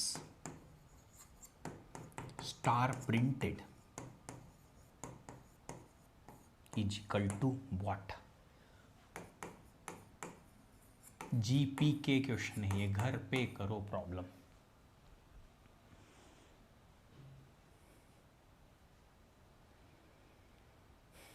C12 को जीरो नहीं मिलेगी, मिलने दो। C12 को जब जीरो मिलेगा इस फोक की वजह से, यहां पे हमने इफ एल्स चेक ही नहीं किया है, तो जीरो भी मिलेगा तो भी कोई फर्क नहीं पड़ेगा, वो आगे तो एग्जीक्यूट होगा। रोहित कुमार जी, कोई भी ऐसा सिस्टम कॉल नहीं है जो इतना ज़्यादा इंपॉर्टेंट है। इनफैक्ट पिछले साल का या इस साल का जो क्वेश्चन आया है ना ये वाला गेट में, अगर आपको ये वेट नहीं भी पता था तो भी आप इस क्वेश्चन को सॉल्व करते, आपको सेम आंसर आता जो बिना वेट फंक्शन के आ जाता। तो अगर नहीं भी पता होता, आपको सिर्फ फोक पता है तो भी काम बन जाता। तो इससे ज़्यादा हम पढ़ने की कोशिश भी नहीं करेंगे। गेट एग्जाम ना काफ़ी एक्सपेक्टेड टाइप की होती है, उसमें टॉपिक्स जो है काफ़ी लिमिटेड ही होते हैं और वहीं से क्वेश्चन बनते हैं। सर वाइल ट्रू में फोक चला देंगे तो सिस्टम हैंग हो जाता है, क्योंकि बेटा जी इतनी प्रोसेसेस अगर आप चला दोगे तो फिर कहीं ना कहीं थ्रेशिंग तो होगी। सर नारायण नोट्स नहीं रहते हैं, बाद में नोट्स बना, बिल्कुल बाद में ही नोट्स बनाने पड़ते हैं। चलो नेक्स्ट चैप्टर स्टार्ट हो रहा है। अब नेक्स्ट चैप्टर का नाम है हमारा synchronization, one of the very interesting topic, और इसमें आपको डेली खूब सारा रिवीजन लगेगा, खूब सारा रिवीजन लगेगा, क्योंकि हर एक छोटी छोटी चीज़ जो है वो आपको दिमाग में ऐसे एकदम टिप ऑफ द माइंड रखनी पड़ेगी, वरना गुड़ गोबर हो जाएगा, सब मिक्स हो जाएगा, पता भी नहीं चलेगा कि ये गुड़ है कि गोबर है। राइट। फोक रियल लाइफ में इंप्लीमेंट होता है क्या? ऑफ कोर्स, आप प्रोग्राम लिख के चला दो, चल जाएगा, कोई दिक्कत नहीं आएगी। जो मैंने प्रोग्राम लिखे हैं ये रियल में चला के देख सकते हो, आप आराम से देख सकते हो। अब सुनो, जब हम कंप्यूटर सिस्टम में प्रोसेसेस की बात करते हैं तो प्रोसेसेस दो कैटेगरी में डिवाइड हो जाती है बेस्ड ऑन कि क्या किसी प्रोसेस को दूसरी प्रोसेस से कम्युनिकेशन चाहिए या नहीं, या कोई एक प्रोसेस दूसरी प्रोसेस से बात करती है या नहीं। अगर कोई एक प्रोसेस ऐसी है जो किसी भी दूसरी प्रोसेस पे ना तो डिपेंडेंट है, ना बात करती है, ना ही कुछ डिस्कशन कम्युनिकेशन होता है एक किसी प्रोसेस का किसी भी दूसरी प्रोसेस से, उसे कहा जाता है इंडिपेंडेंट प्रोसेस। इसका बेहतरीन एग्जाम्पल है हमारी क्लास का वो एक स्टूडेंट स्कूल में जो चुपचाप अकेले अकेले आता है, कोने में बैठता है, बिना कोई बात किए अपना खुद का टिफिन खाता है, वापस घर चले जाता है, खुद के ही नोट्स लिखता है, ना तो अपने नोट्स किसी को देता है और ना ही किसी से नोट्स मांगता है, क्योंकि ये छुट्टी ही नहीं लेता है, पूरे साल स्कूल आता है, चाहे बीमार हो बारिश हो।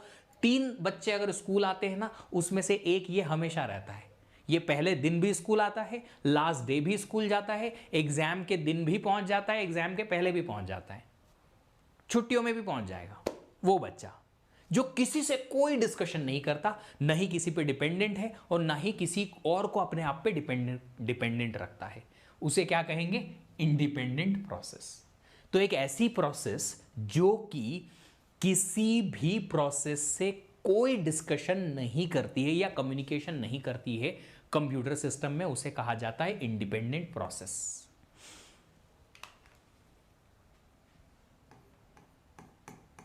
The processes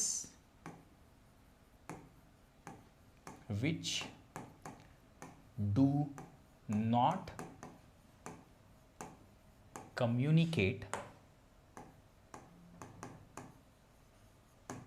with other processes, वो सारी प्रोसेसेस जो कि दूसरी प्रोसेस से कोई कम्युनिकेशन नहीं करती है, उसे कहा जाता है इंडिपेंडेंट प्रोसेस। फिर बात आती है कोऑपरेटिंग, या दूसरा नाम है कोऑर्डिनेटिंग या कम्युनिकेटिंग प्रोसेसेस। ये वो प्रोसेसेस हैं जो कंप्यूटर सिस्टम में किसी ना किसी एक प्रोसेस से कम्युनिकेट करती हैं। अब कितनी देर के लिए करेगी फिक्स नहीं है, किस प्रोसेस से करेगी फिक्स नहीं है, एक ही से करेगी या सबसे कर सकती है कुछ फिक्स नहीं है, बट करती जरूर है कम से कम एक किसी प्रोसेस से कम्युनिकेट। अब ये कम्युनिकेशन का मतलब क्या है सर? कम्युनिकेशन का मतलब है जैसे तुम बातें करते हो तो क्या करते हो, कुछ शब्द सामने वाले को सुनाते हो, मतलब कुछ डेटा तुमने भेजा अपने दिमाग का उसके पास, या उसका डेटा तुमने रिसीव किया, तो कोई भी वैल्यू इधर से उधर गई या उधर से इधर आई, उसे क्या कहेंगे? बात हुई, कम्युनिकेशन हुआ, राइट?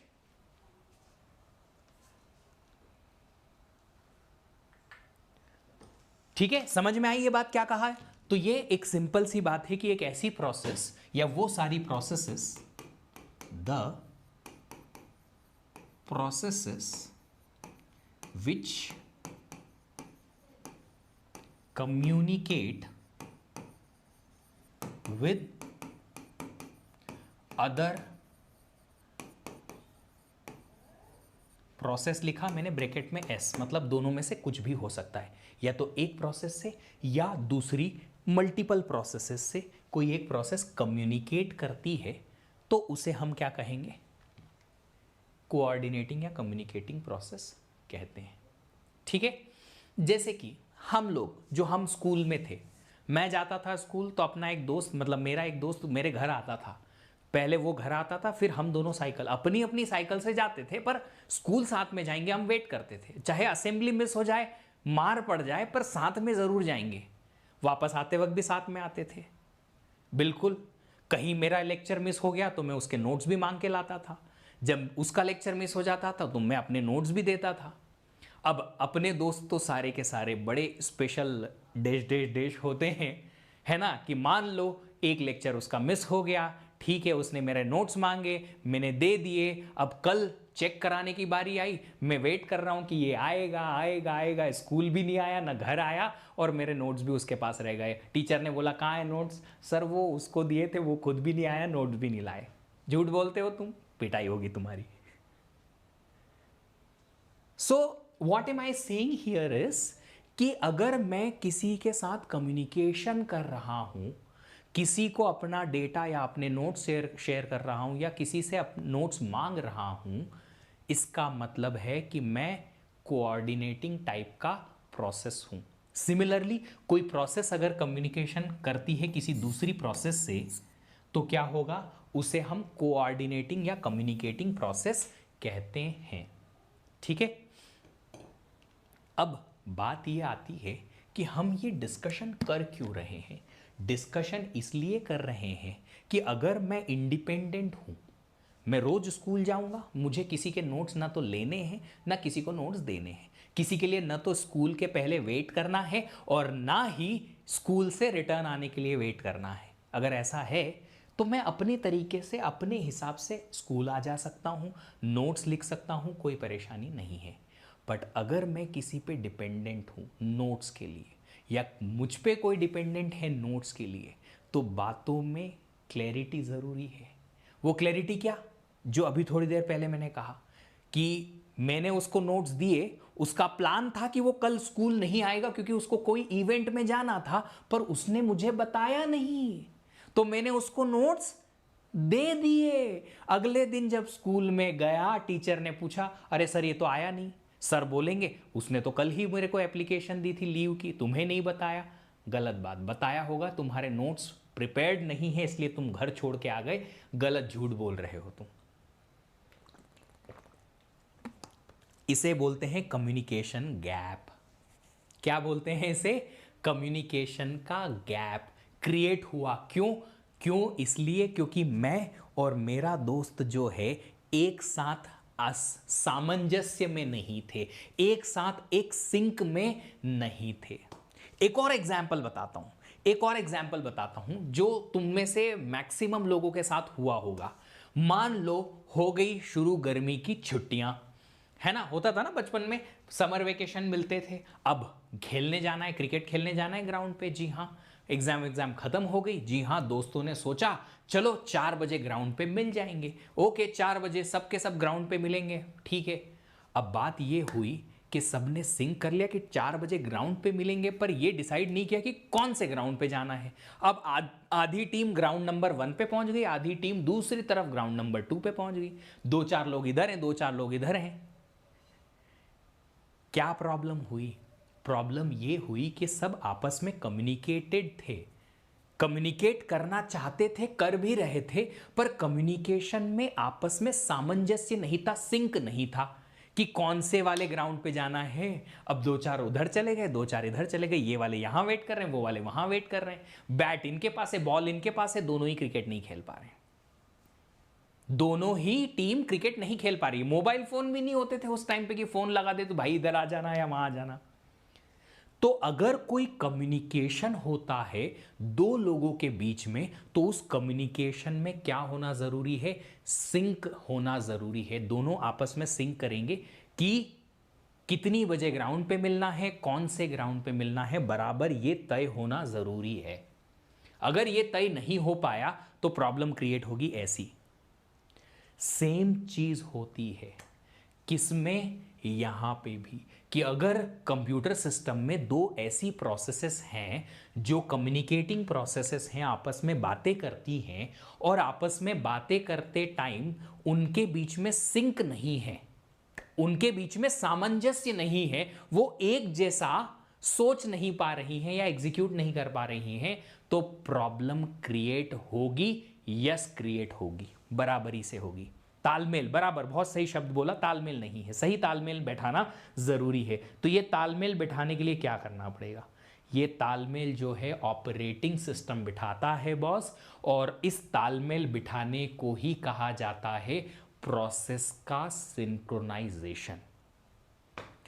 क्या बिठाया जाता है? तालमेल। और इस तालमेल बिठाने को ही क्या कहा जाता है? क्या कहा जाता है?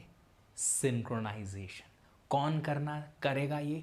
जो कम्युनिकेशन कराता है। अब दो प्रोसेसेस जो कंप्यूटर सिस्टम के अंदर है, उसका कम्युनिकेशन ऑपरेटिंग सिस्टम करता है, प्रोसेस डायरेक्टली नहीं करती है।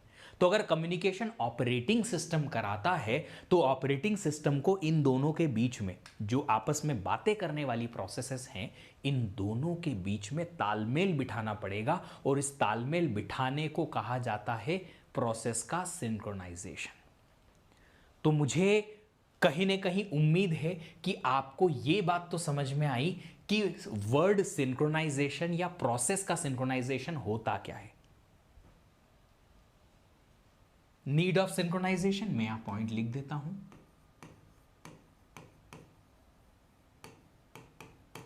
Synchronisation is needed between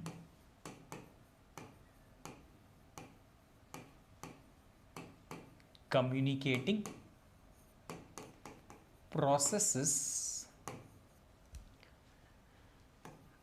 to get expected result out of their execution। तो अगर वो एग्जीक्यूट हो रही हैं कम्युनिकेटिंग प्रोसेसेस, तो उनके एग्जीक्यूशन के बाद एक्सपेक्टेड रिजल्ट ही आए, इधर उधर का ऐसा रिजल्ट ना आ जाए जो एक्सपेक्टेड नहीं था। इसके लिए सिंक्रोनाइजेशन जरूरी है। किसके बीच में? प्रोसेसेस के बीच में, वो भी तो वो वाली जो कम्युनिकेटिंग प्रोसेसेस हैं।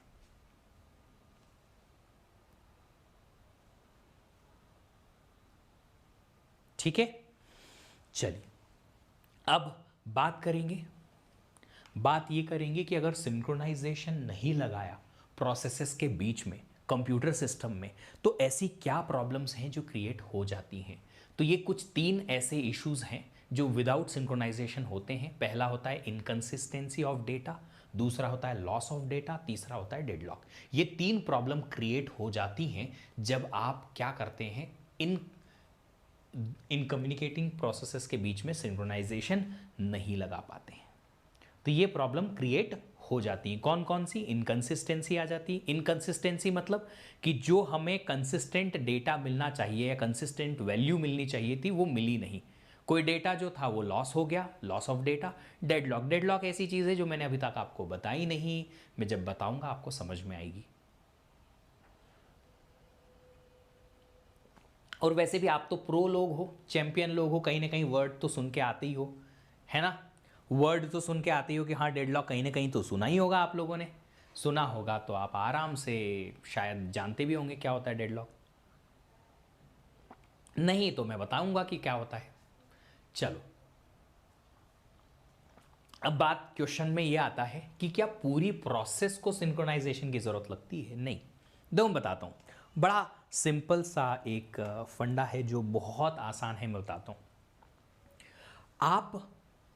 मैं अपनी ही लाइफ का एग्जाम्पल देता हूं। मैं और मेरा एक बचपन का दोस्त, दोनों मिलके हम लोग ना, एक्चुअली हम तीन लोगों का एक अच्छा सा छोटा सा ग्रुप था। हम तीन लोग जो हैं मोस्ट ऑफ द टाइम दिन के जो हैं साथ में प्लानिंग करते थे, ऐसी कि खेलने भी साथ में जाएं, पढ़ने भी साथ में जाएं। तो ये 10th क्लास की बात है, जब हम स्कूल जाते थे साथ में जाते थे। तो वो दोनों पहले मेरे घर पहुंचते थे, फिर हम तीनों मिलके अपनी अपनी साइकिल से स्कूल जाते थे, साइकिल से, बाइसिकल वाली। फिर वापस आते थे स्कूल से, 1 बजे घर पहुंचते थे, तो अपने अपने घर चले जाते थे। अब जब हमें स्कूल जाना है और स्कूल में रहना है ऑल टाइम, तब हम आपस में सिंक रहेंगे कि यार चल अब पानी पीने चलेंगे, चलो अब लंच कर लेते हैं, लंच के बाद ये गेम खेलेंगे, खेलने के बाद तुरंत क्लास जाएंगे, तो साथ में चले जाएंगे तीनों के तीनों, है ना। वापस आएंगे, जब छूटेंगे ऑफ कोर्स किसी को कुछ काम है, किसी से कुछ बात करनी है या एटसेट्रा एटसेट्रा, साथ में ही निकल जाएंगे, तीनों सिंक में एक साथ निकलते हैं, 1 बजे घर पहुंचते हैं। अब जब 1 बजे वापस घर आते हैं या लंच करते हैं, अब ये वाला जो टाइम है वो अपना पर्सनल है। 1 से लेके 4 बजे तक का टाइम हम तीनों का अपना अपना था, इसमें कोई सिंक्रोनाइजेशन की जरूरत नहीं थी। मतलब मैं अपनी मर्जी से थोड़ी देर रेस्ट करके लंच कर सकता था, अपनी मर्जी से तुरंत लंच करने बैठ सकता था, अपनी मर्जी से लंच स्किप भी कर सकता था। मेरे को ये बात मेरे 2 दोस्तों को बताने की जरूरत नहीं। यही बात जो है अपने दोस्तों को बताने की जरूरत नहीं है। क्यों नहीं है? क्या मतलब है? वो अगर वो बोलेगा मैं 1:30 पे एग्जैक्टली लंच करने बैठूंगा, तब मैं भी करूं। भैया ये बाबू सोना वाला काम अपने से ना होगा। एग्जैक्टली वो बोलेगा कि 1:30 बजे एग्जैक्टली मैं लंच करने बैठूंगा, तू भी उसी टाइम पे बैठना। नहीं ना, वो मेरा इंडिपेंडेंट टाइम है। मैं 1 से 4 के बीच में लंच करूं, सो जाऊं, अपना होमवर्क लिखूं, मैथ का क्वेश्चन प्रैक्टिस करूं, गेम खेलूं, पापा से बात करूं, घूमने निकल जाऊं, क्या जो भी करना है मेरे को करना है। वो 4 बजे तक अपना काम करेगा जो भी करना है, क्योंकि 4 बजे तो फिर से मेरे घर इकट्ठा होना है। क्यों इकट्ठा होना है? क्योंकि 4 से 6 हमको गेम खेलना है। मेरे घर में आके और गेम खेलेंगे 6 बजे तक, फिर 6 बजे जाएंगे ट्यूशन। हमारी ट्यूशन मेरे जस्ट घर के ऊपर वाली ही घर पे ट्यूशन लगा करती थी मैथ की, तो हम वहाँ 6 बजे ट्यूशन चले जाते थे। तो जो ट्यूशन और खेलने वाला टाइम है फिर से सिंक कर लिया। अब 7 बजे फ्री हुए, वो अपने अपने घर में अपने घर। 7 बजे से 10 बजे तक का टाइम उसका अपना, हमारा अपना। उसको सिंक करने की जरूरत है नहीं। तो सिंक करने की जरूरत कितनी है? सिंक करने की जरूरत सिर्फ उस टाइम पे है जब हम कम्युनिकेशन करना चाहते हैं। रिमेनिंग टाइम सिंक करने की जरूरत नहीं है। रिमेनिंग टाइम जो है वो सिंक करने की जरूरत नहीं है। आपके पास पीएस था बेटा, ये पीएस नाम की चीज ना बहुत लेटेस्ट है। हम बहुत पुराने, लगता नहीं हूं पर मैं बहुत बड़ा हूं। हमारे टाइम पे ना वो हाथ वाला वीडियो गेम आता था, और वो भी किसी ने किसी एक के पास होता था पूरी सिटी में। तो अब देखो, सुनो क्या होता था। होता ये है कि जब भी मेरा जो फुल डे शेड्यूल है, उस फुल डे शेड्यूल में मेरे स्कूल का टाइम उनके साथ सिंक्ड है, ठीक है, इवनिंग में 4 से 7 PM का टाइम उनके साथ सिंक्ड है, बचा हुआ टाइम ऐसा है जो इंडिपेंडेंट है, उसको मुझे सिंक करने की जरूरत नहीं है। क्यों नहीं है? क्योंकि उसमें मुझे उनसे कोई कम्युनिकेशन नहीं करना। ना मेरे घर में फोन कॉल है, ना ही कोई मोबाइल है, ना लैंडलाइन है, कुछ भी नहीं है ही नहीं कुछ। अगर है ही नहीं कुछ तो सिंक्रोनाइजेशन की जरूरत नहीं, ठीक है। अब ऐसा ही कुछ जरूरत पड़ती है प्रोसेस के एग्जीक्यूशन में। जब प्रोसेस पूरी एग्जीक्यूट होती है, तो क्या पूरे एग्जीक्यूशन के दौरान प्रोसेस का हर एक इंस्ट्रक्शन दूसरी प्रोसेस से कम्युनिकेशन के लिए इन्वॉल्व होता है? यस नो, जल्दी बताओ। मान लो एक प्रोसेस है, मान लो ये एक प्रोसेस है, ठीक है। ये प्रोसेस जो है इसके ढेर सारे इंस्ट्रक्शंस हैं। Many instructions are there in this program और दिस प्रोसेस। अब इन सारे इंस्ट्रक्शन का एग्जीक्यूशन क्या दूसरी प्रोसेस से कम्युनिकेशन में रहेगा? नहीं। तो इसका मतलब यह है कि क्या मुझे हर एक इंस्ट्रक्शन के लिए सिंक्रोनाइजेशन प्रोवाइड करना है?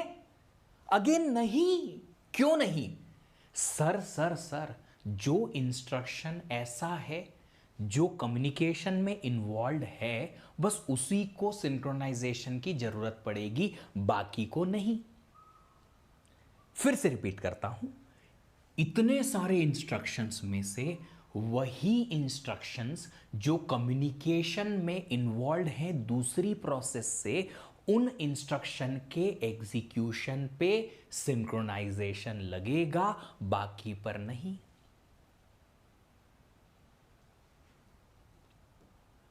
तो सुनो क्या बोल रहा हूं मैं। मान लो ये ऐसा पार्ट ऑफ प्रोसेस है, ऐसे इंस्ट्रक्शंस हैं of process which are involved in communication with other process।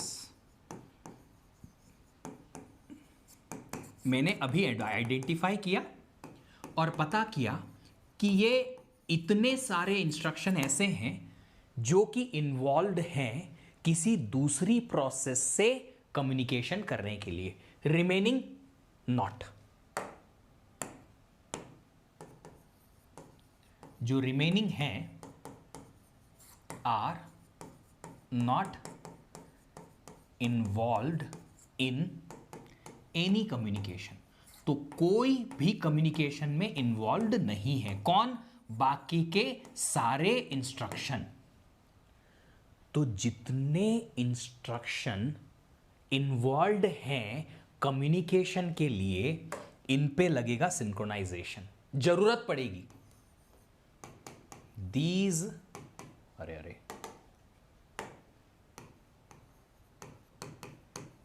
instructions will need synchronization। सिर्फ और सिर्फ इन्हीं इंस्ट्रक्शन को सिंक्रोनाइजेशन की जरूरत लगेगी, बाकी को नहीं।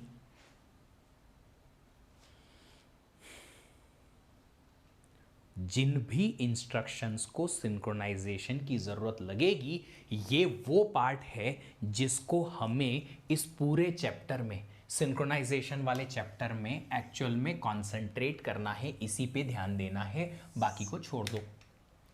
बाकी इंस्ट्रक्शन से हमें मतलब नहीं है। क्यों? क्योंकि हम इस पूरे चैप्टर में बात करना चाहते हैं प्रोसेस के सिंक्रोनाइजेशन की, और सिंक्रोनाइजेशन सिर्फ इनको लगता है। जिन जिन को सिंक्रोनाइजेशन लगेगा उनके बारे में हम बात करेंगे। आई विश मैं भी ऐसा कुछ कर पाता कि बस जितने सीरियस स्टूडेंट हैं वो मेरे पास निकल के आ जाते और मैं उन्हीं पे कॉन्सेंट्रेट करता, बाकी फालतू बात करने वाले लोगों को साइड लाइन कर देता कि उन पे कॉन्सेंट्रेट ही ना करूं। पर ऐसा होता नहीं है, आते सब हैं और कुछ तो भी बातें करते रहते हैं यहाँ। कोई यूनिवर्सिटी की बात करता है, कोई दूसरे कोर्स की बात करता है, कोई कुछ करता है, कुछ भी बातें करते हैं, कुछ भी जो मर्जी आ जाए लिख देते हैं। सर तो आ नहीं रहे हमारे यहाँ देखने के लिए, हम कहाँ से क्या टाइप कर रहे हैं। सर को तो ये भी नहीं पता है कि मैं लड़का हूँ कि लड़की हूँ, अपना घर भी नहीं पहुँच पाएंगे सर, तो कुछ भी बोलो चलेगा। अरे सीरियस हो जाओ रे, तुम्हारा ही करियर है, तुमको जॉब मिलेगी, मेरी है मेरे पास, तुमको पैसा मिलेगा, तुम्हारी जॉब मिलेगी, तुमको इज्जत मिलेगी, सबसे ज़्यादा ज़रूरी है। सीरियस हो जाओ थोड़ा। वापस आते हैं पॉइंट पे और सुनो ज़रा कि प्रोसेस के जितने इंस्ट्रक्शंस हैं उनमें से मेरा कंसंट्रेशन सिर्फ इन इंस्ट्रक्शंस पे है जिन इंस्ट्रक्शंस को कम्युनिकेशन में इन्वॉल्व होना है, क्योंकि उन्हीं को ही सिंक्रोनाइजेशन लगेगा। ये मेरे लिए बहुत क्रिटिकल पार्ट है। ऑपरेटिंग सिस्टम के केस में अगर देखूं तो मेरे ऑपरेटिंग सिस्टम के लिए प्रोसेस का ये बहुत क्रिटिकल वाला पार्ट है। क्यों? क्योंकि इसको बड़े अच्छे से सिंक्रोनाइज्ड करके एग्जीक्यूट करना पड़ेगा, वरना गड़बड़ हो जाएगी, वरना ये प्रॉब्लम आ जाएगी। इसीलिए प्रोसेस का वो वाला पार्ट जो कम्युनिकेशन में इन्वॉल्व रहता है, जिसको सिंक्रोनाइजेशन की जरूरत लगती है, उसे कहा जाता है क्रिटिकल सेक्शन। उसे कहा जाता है क्रिटिकल सेक्शन। और मैं दावे के साथ कह सकता हूं कि क्रिटिकल सेक्शन की खाली ये डेफिनेशन ही लोग पढ़ाते हैं, किसी को समझ में नहीं आता है कि क्या बोला। हाँ, बस कोड का ऐसा सेगमेंट जहां से शेयर्ड वेरिएबल एक्सेस होते हैं। क्या क्या मतलब क्या है इसका? कोर समझो क्या बात कर रहा हूं मैं। पूरी प्रोसेस के बहुत सारे इंस्ट्रक्शंस हैं, उनमें से सिर्फ वही इंस्ट्रक्शन जो दूसरी प्रोसेस से कम्युनिकेशन के लिए एग्जीक्यूट होते हैं, कम्युनिकेशन के लिए इन्वॉल्व होते हैं, इन पे सिंक्रोनाइजेशन लगाना पड़ता है ओएस को। और वो सिंक्रोनाइजेशन अगर इन्हें चाहिए तो ये ऑपरेटिंग सिस्टम के लिए बहुत क्रिटिकल पार्ट है पूरी प्रोसेस के एग्जीक्यूशन का। इसीलिए इसको कहा जाता है क्रिटिकल सेक्शन। इसीलिए इस पार्ट को क्या कहा जाता है? नाम से बोला जाता है ये प्रोसेस का क्रिटिकल सेक्शन है। क्यों है प्रोसेस का क्रिटिकल सेक्शन? क्योंकि ये वो सेक्शन है जिसमें प्रोसेस ऐसे इंस्ट्रक्शन एग्जीक्यूट करने वाली है जो कि कम्युनिकेशन करेंगे, जो कि सिंक्रोनाइजेशन की जरूरत जिन्हें महसूस होगी। इसलिए इस पार्ट को क्या कहा जाता है? इस पार्ट को कहा जाता है क्रिटिकल सेक्शन।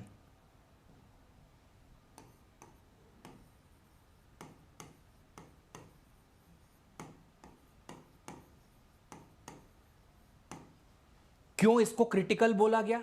इस ही पार्ट को क्यों क्रिटिकल बोला गया? क्योंकि ये वो पार्ट है प्रोसेस का, इंस्ट्रक्शन वाला प्रोसेस का वो पार्ट है ये जहां पे प्रोसेस कम्युनिकेट करना चाहती दूसरी प्रोसेस से। बाकी के पार्ट में प्रोसेस का कोई कम्युनिकेशन नहीं है दूसरी से, इंडिपेंडेंट पार्ट है। तो ये अगर इंडिपेंडेंट पार्ट है तो इसको मुझे चिंता नहीं है, प्रोसेस अपने हिसाब से अपने तरीके से रन कर सकती है।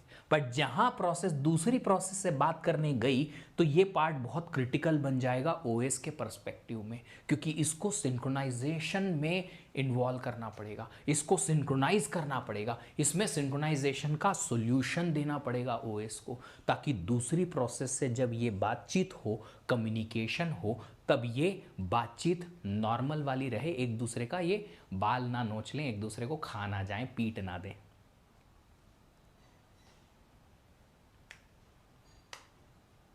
और जो प्रोसेस कम्युनिकेट नहीं किए वो अब देखो कहां थे बाबू अभी तक। जो प्रोसेस को इंडिपेंडेंट है, जो कम्युनिकेशन ही नहीं करती है, उनमें सिंक्रोनाइजेशन की जरूरत ही नहीं है। मैंने लिखा था synchronization is needed between only communicating processes. अब ये अगर नहीं पढ़ोगे, बीच में सो जाओगे, तो फिर कैसे चलेगा रे बाबा? कैसे चलेगा ऐसा? तो क्रिटिकल सेक्शन वो सेक्शन है जिसमें प्रोसेस ऐसा पार्ट एग्जीक्यूट करती है जो दूसरे पार्ट से, दूसरी प्रोसेस से कम्युनिकेट करता है। ये सिर्फ कम्युनिकेटिंग प्रोसेसेस के लिए है। इंडिपेंडेंट प्रोसेस को ना तो कम्युनिकेशन की जरूरत है और नहीं है तो कोई सिंक्रोनाइजेशन की भी जरूरत नहीं है। उसको प्रोसेस ओएस जो है ध्यान भी नहीं देगा, सिंक्रोनाइजेशन की जरूरत भी नहीं है। क्रिटिकल सेक्शन वाला प्रोसेस को अफेक्ट तो करेगा ना, तो करेगा तभी तो बात कर रहा हूं मैं। अगर क्रिटिकल सेक्शन है ये, अगर किसी दूसरी प्रोसेस से कम्युनिकेट कर रही है तो वो भी तो इससे बात करेगी ना। वो प्रोसेस फिर इंडिपेंडेंट थोड़ी हो पाएगी। वो भी तो इससे बात कर रही है और ये इससे बात कर रही है, तो दोनों कम्युनिकेटिंग हो गई, इंडिपेंडेंट कहां बची? अगर तुम अपने दोस्त से बात करोगे तो वो भी तो तुमसे बात करेगा, कम्युनिकेशन हो रहा है ना। तो वो भी इंडिपेंडेंट नहीं रहा, तुम भी इंडिपेंडेंट नहीं रहे।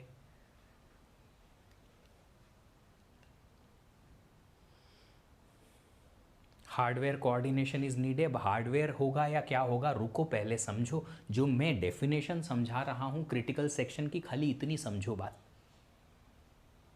जो डेफिनेशन में क्रिटिकल सेक्शन की समझाना चाहता था वो समझ में आनी चाहिए कि एक ऐसी प्रोसेस जो कम्युनिकेटिंग प्रोसेस है।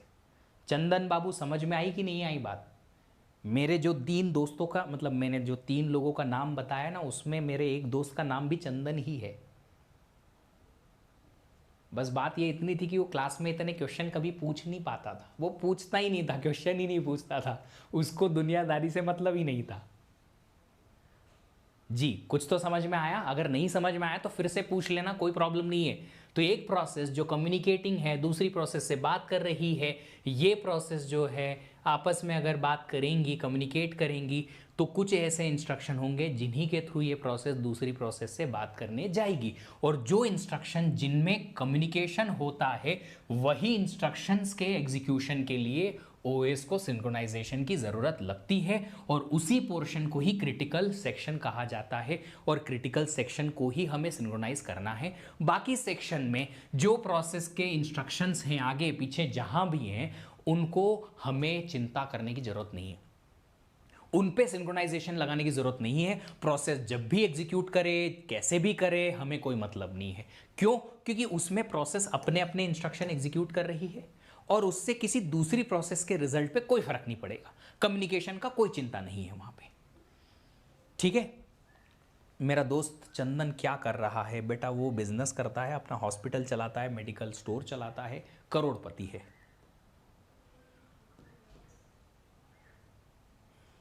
और बाकी का चंदन मेरी क्लास में बैठा हुआ है। सुनो, क्रिटिकल सेक्शन वो सेक्शन है जिस पे सिंक्रोनाइजेशन की ज़रूरत लगेगी। बचा हुआ पोर्शन जो है इसको हम कहेंगे रिमाइंडर सेक्शन। बचा हुआ सेक्शन हिंदी में कहा जाए तो।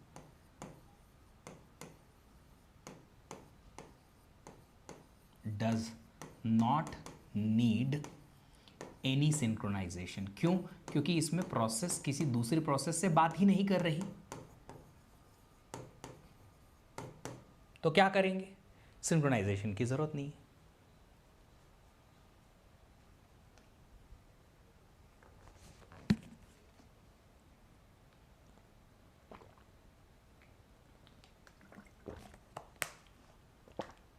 नॉट क्रिटिकल सेक्शन कह सकते हैं, हाँ एक ही बात है, उसका नाम दे रखा है रिमाइंडर सेक्शन। अब बात यह आती है कि सर कम्युनिकेशन होता कैसे है? कम्युनिकेशन होता कैसे है?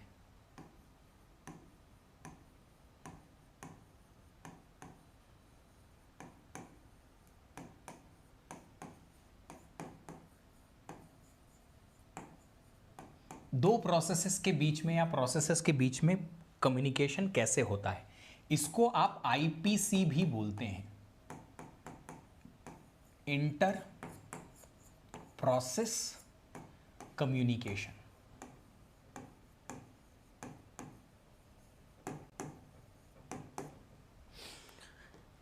इंटर प्रोसेस कम्युनिकेशन के बहुत सारे तरीके होते हैं।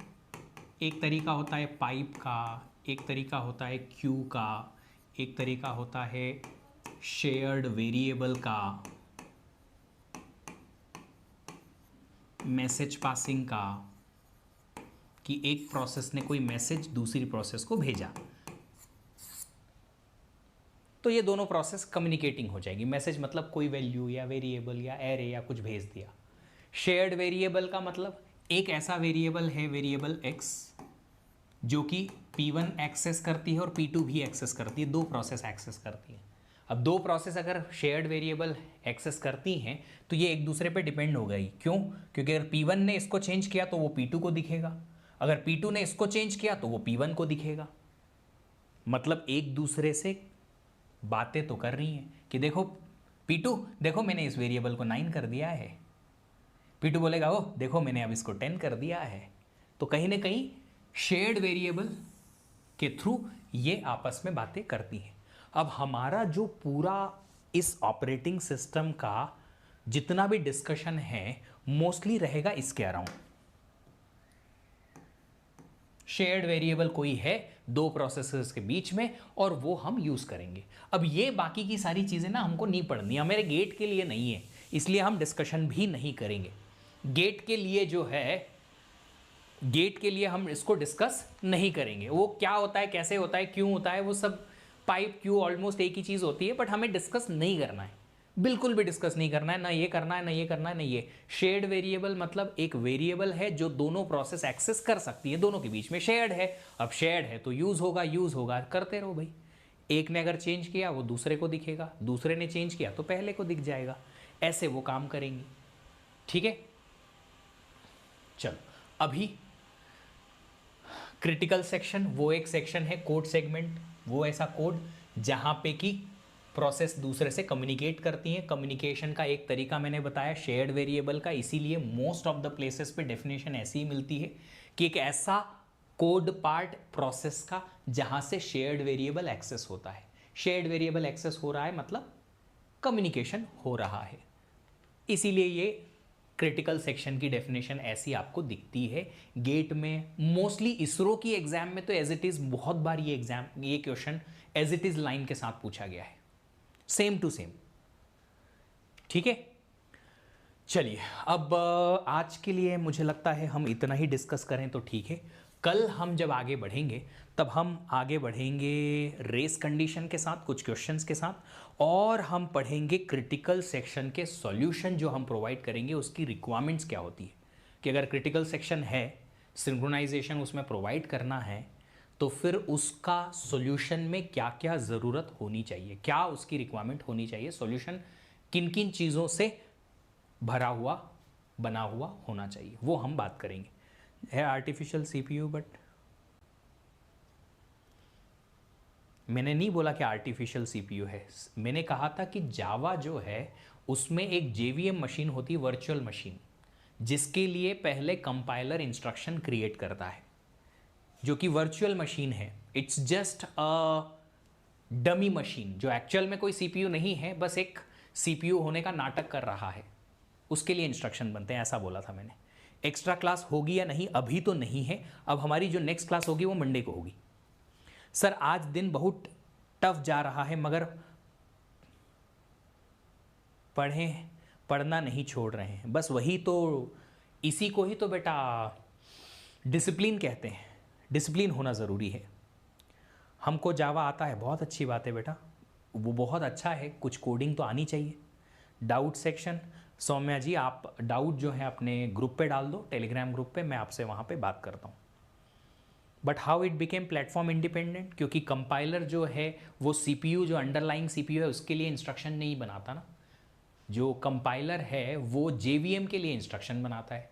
तो जेवीएम तो जिस भी मशीन पे चलाओगे वैसा का वैसा ही दिखेगा, तो जो प्रोग्राम आपका कंपाइल्ड होके मिला है वो एक्चुअल में उस सीपीयू के लिए नहीं बनाए, जेवीएम के लिए बनाए। तो जहाँ जहाँ जेवीएम चलता है वहाँ वहाँ वो program as it is feel हो जाता है, एज इट इज़ समझ में आ जाता है। एग्जाम पैटर्न और क्वेश्चन सेम होता है, लेवल जो गेट फॉलो करते हैं इसरो का, इसरो तो बहुत इजी है बेटा, इसरो की एग्ज़ाम जो है वो बहुत इजी होती है। जो गेट के पीवाईक्यू हैं वो 40 to 60% गेट के पीवाईक्यू एज इट इज़ आ जाते हैं, मतलब सेम टू सेम क्वेश्चन वो कॉपी कर देते हैं और अपने खुद के भी पीवाईक्यू रिपीट कर देते हैं। तो अगर आपने गेट के सारे कोर्सेज पढ़ लिए और पीवाईक्यू सॉल्व कर दिए तो इसरो का एग्जाम आपका ऐसे ही निकल जाएगा। उद्देश्य आपका जो भी डाउट है वो मेरा बैकएंड के थ्रू मेरे तक पहुंचेगा, मैं रिप्लाई करवाता हूँ। कल के लास्ट क्वेश्चन में अटक गया था, जो मैंने कल के पीवाईक्यूज़ भेजे थे आपको, पीवाईक्यू के आंसर प्लेटफॉर्म पे भी मिल जाएंगे, एक बार देख लीजिएगा। ठीक है, मंडे को मिलेंगे, पर मैं मंडे तक आपके लिए एक्सपेक्ट करूंगा आपसे कि आप कम से कम जो ये सिंक्रोनाइजेशन वाला पार्ट मैंने पढ़ाया है वो आप रिवाइज करके आइएगा। क्रिटिकल सेक्शन क्या होता है, कम्युनिकेटिंग प्रोसेस क्या होती है, आपको ये पता होना चाहिए। इसरो का अलग से एग्ज़ाम होता है, जी हाँ होता है। एक्स्ट्रा सब्जेक्ट उसमें आते हैं, जी हाँ, एक दो सब्जेक्ट सॉफ्टवेयर इंजीनियरिंग एक्सेट्रा आते हैं। बिट्स का एचडी एग्जाम में कैसे क्वेश्चन आते हैं, बहुत इजी। गेट का अगर पीवाईक्यू सॉल्व किया है तो बहुत इजी लगेंगे आपके। क्लासेस एमटेक रिसर्च और एमएस के इंटरव्यूज़ के लिए सफिशिएंट है, बहुत सफिशिएंट है बेटा, बहुत सफिशिएंट है। मैं स्टोर करके रखता नहीं हूँ, but there are many students जिन्होंने मुझे ये मैसेज किया है कि आपके लेक्चर की वजह से सीओ और ओएस के हमारे इंटरव्यू निकल गए, एमएस और एमटेक रिसर्च के। इंटरव्यू कितना टफ होता है, एमटेक रिसर्च का इंटरव्यू उतना ही टफ होता है जितना गेट लेवल होता है, उससे एक पॉइंट आगे, एक और लेवल आगे। गेट लेवल का जो होता है ना क्वेश्चन, उसके बराबर या उससे थोड़ा सा और आगे। पीएसयू या ISRO, which one is best, depends कि आपको क्या मिल रहा है और किस रेंज का मिल रहा है। वैसे इसरो गवर्नमेंट जॉब है, PSU public sector unit job है, डिफरेंस होता है थोड़ा सा। वैल्यू ऑफरिंग में उतना नहीं आएगा। सीओए आप ही पढ़ाएंगे जी, आप हमें मौका देंगे तो हम बिल्कुल पढ़ाएंगे सीओए। चलिए कल मिलेंगे आप सब लोगों से, ठीक है। और अगर कुछ इशू आते हैं, मतलब नेक्स्ट क्लास मंडे को होगी, वहाँ मिलेंगे, और कुछ इश्यूज़ आते हैं डिस्कस करते रहेंगे। और जिन लोगों ने इन्फिनिटी बैच ले रखा है उनके लिए कल 12 बजे एक सेशन होने वाला है मोस्टली। ठीक है, थैंक यू, बाय बाय।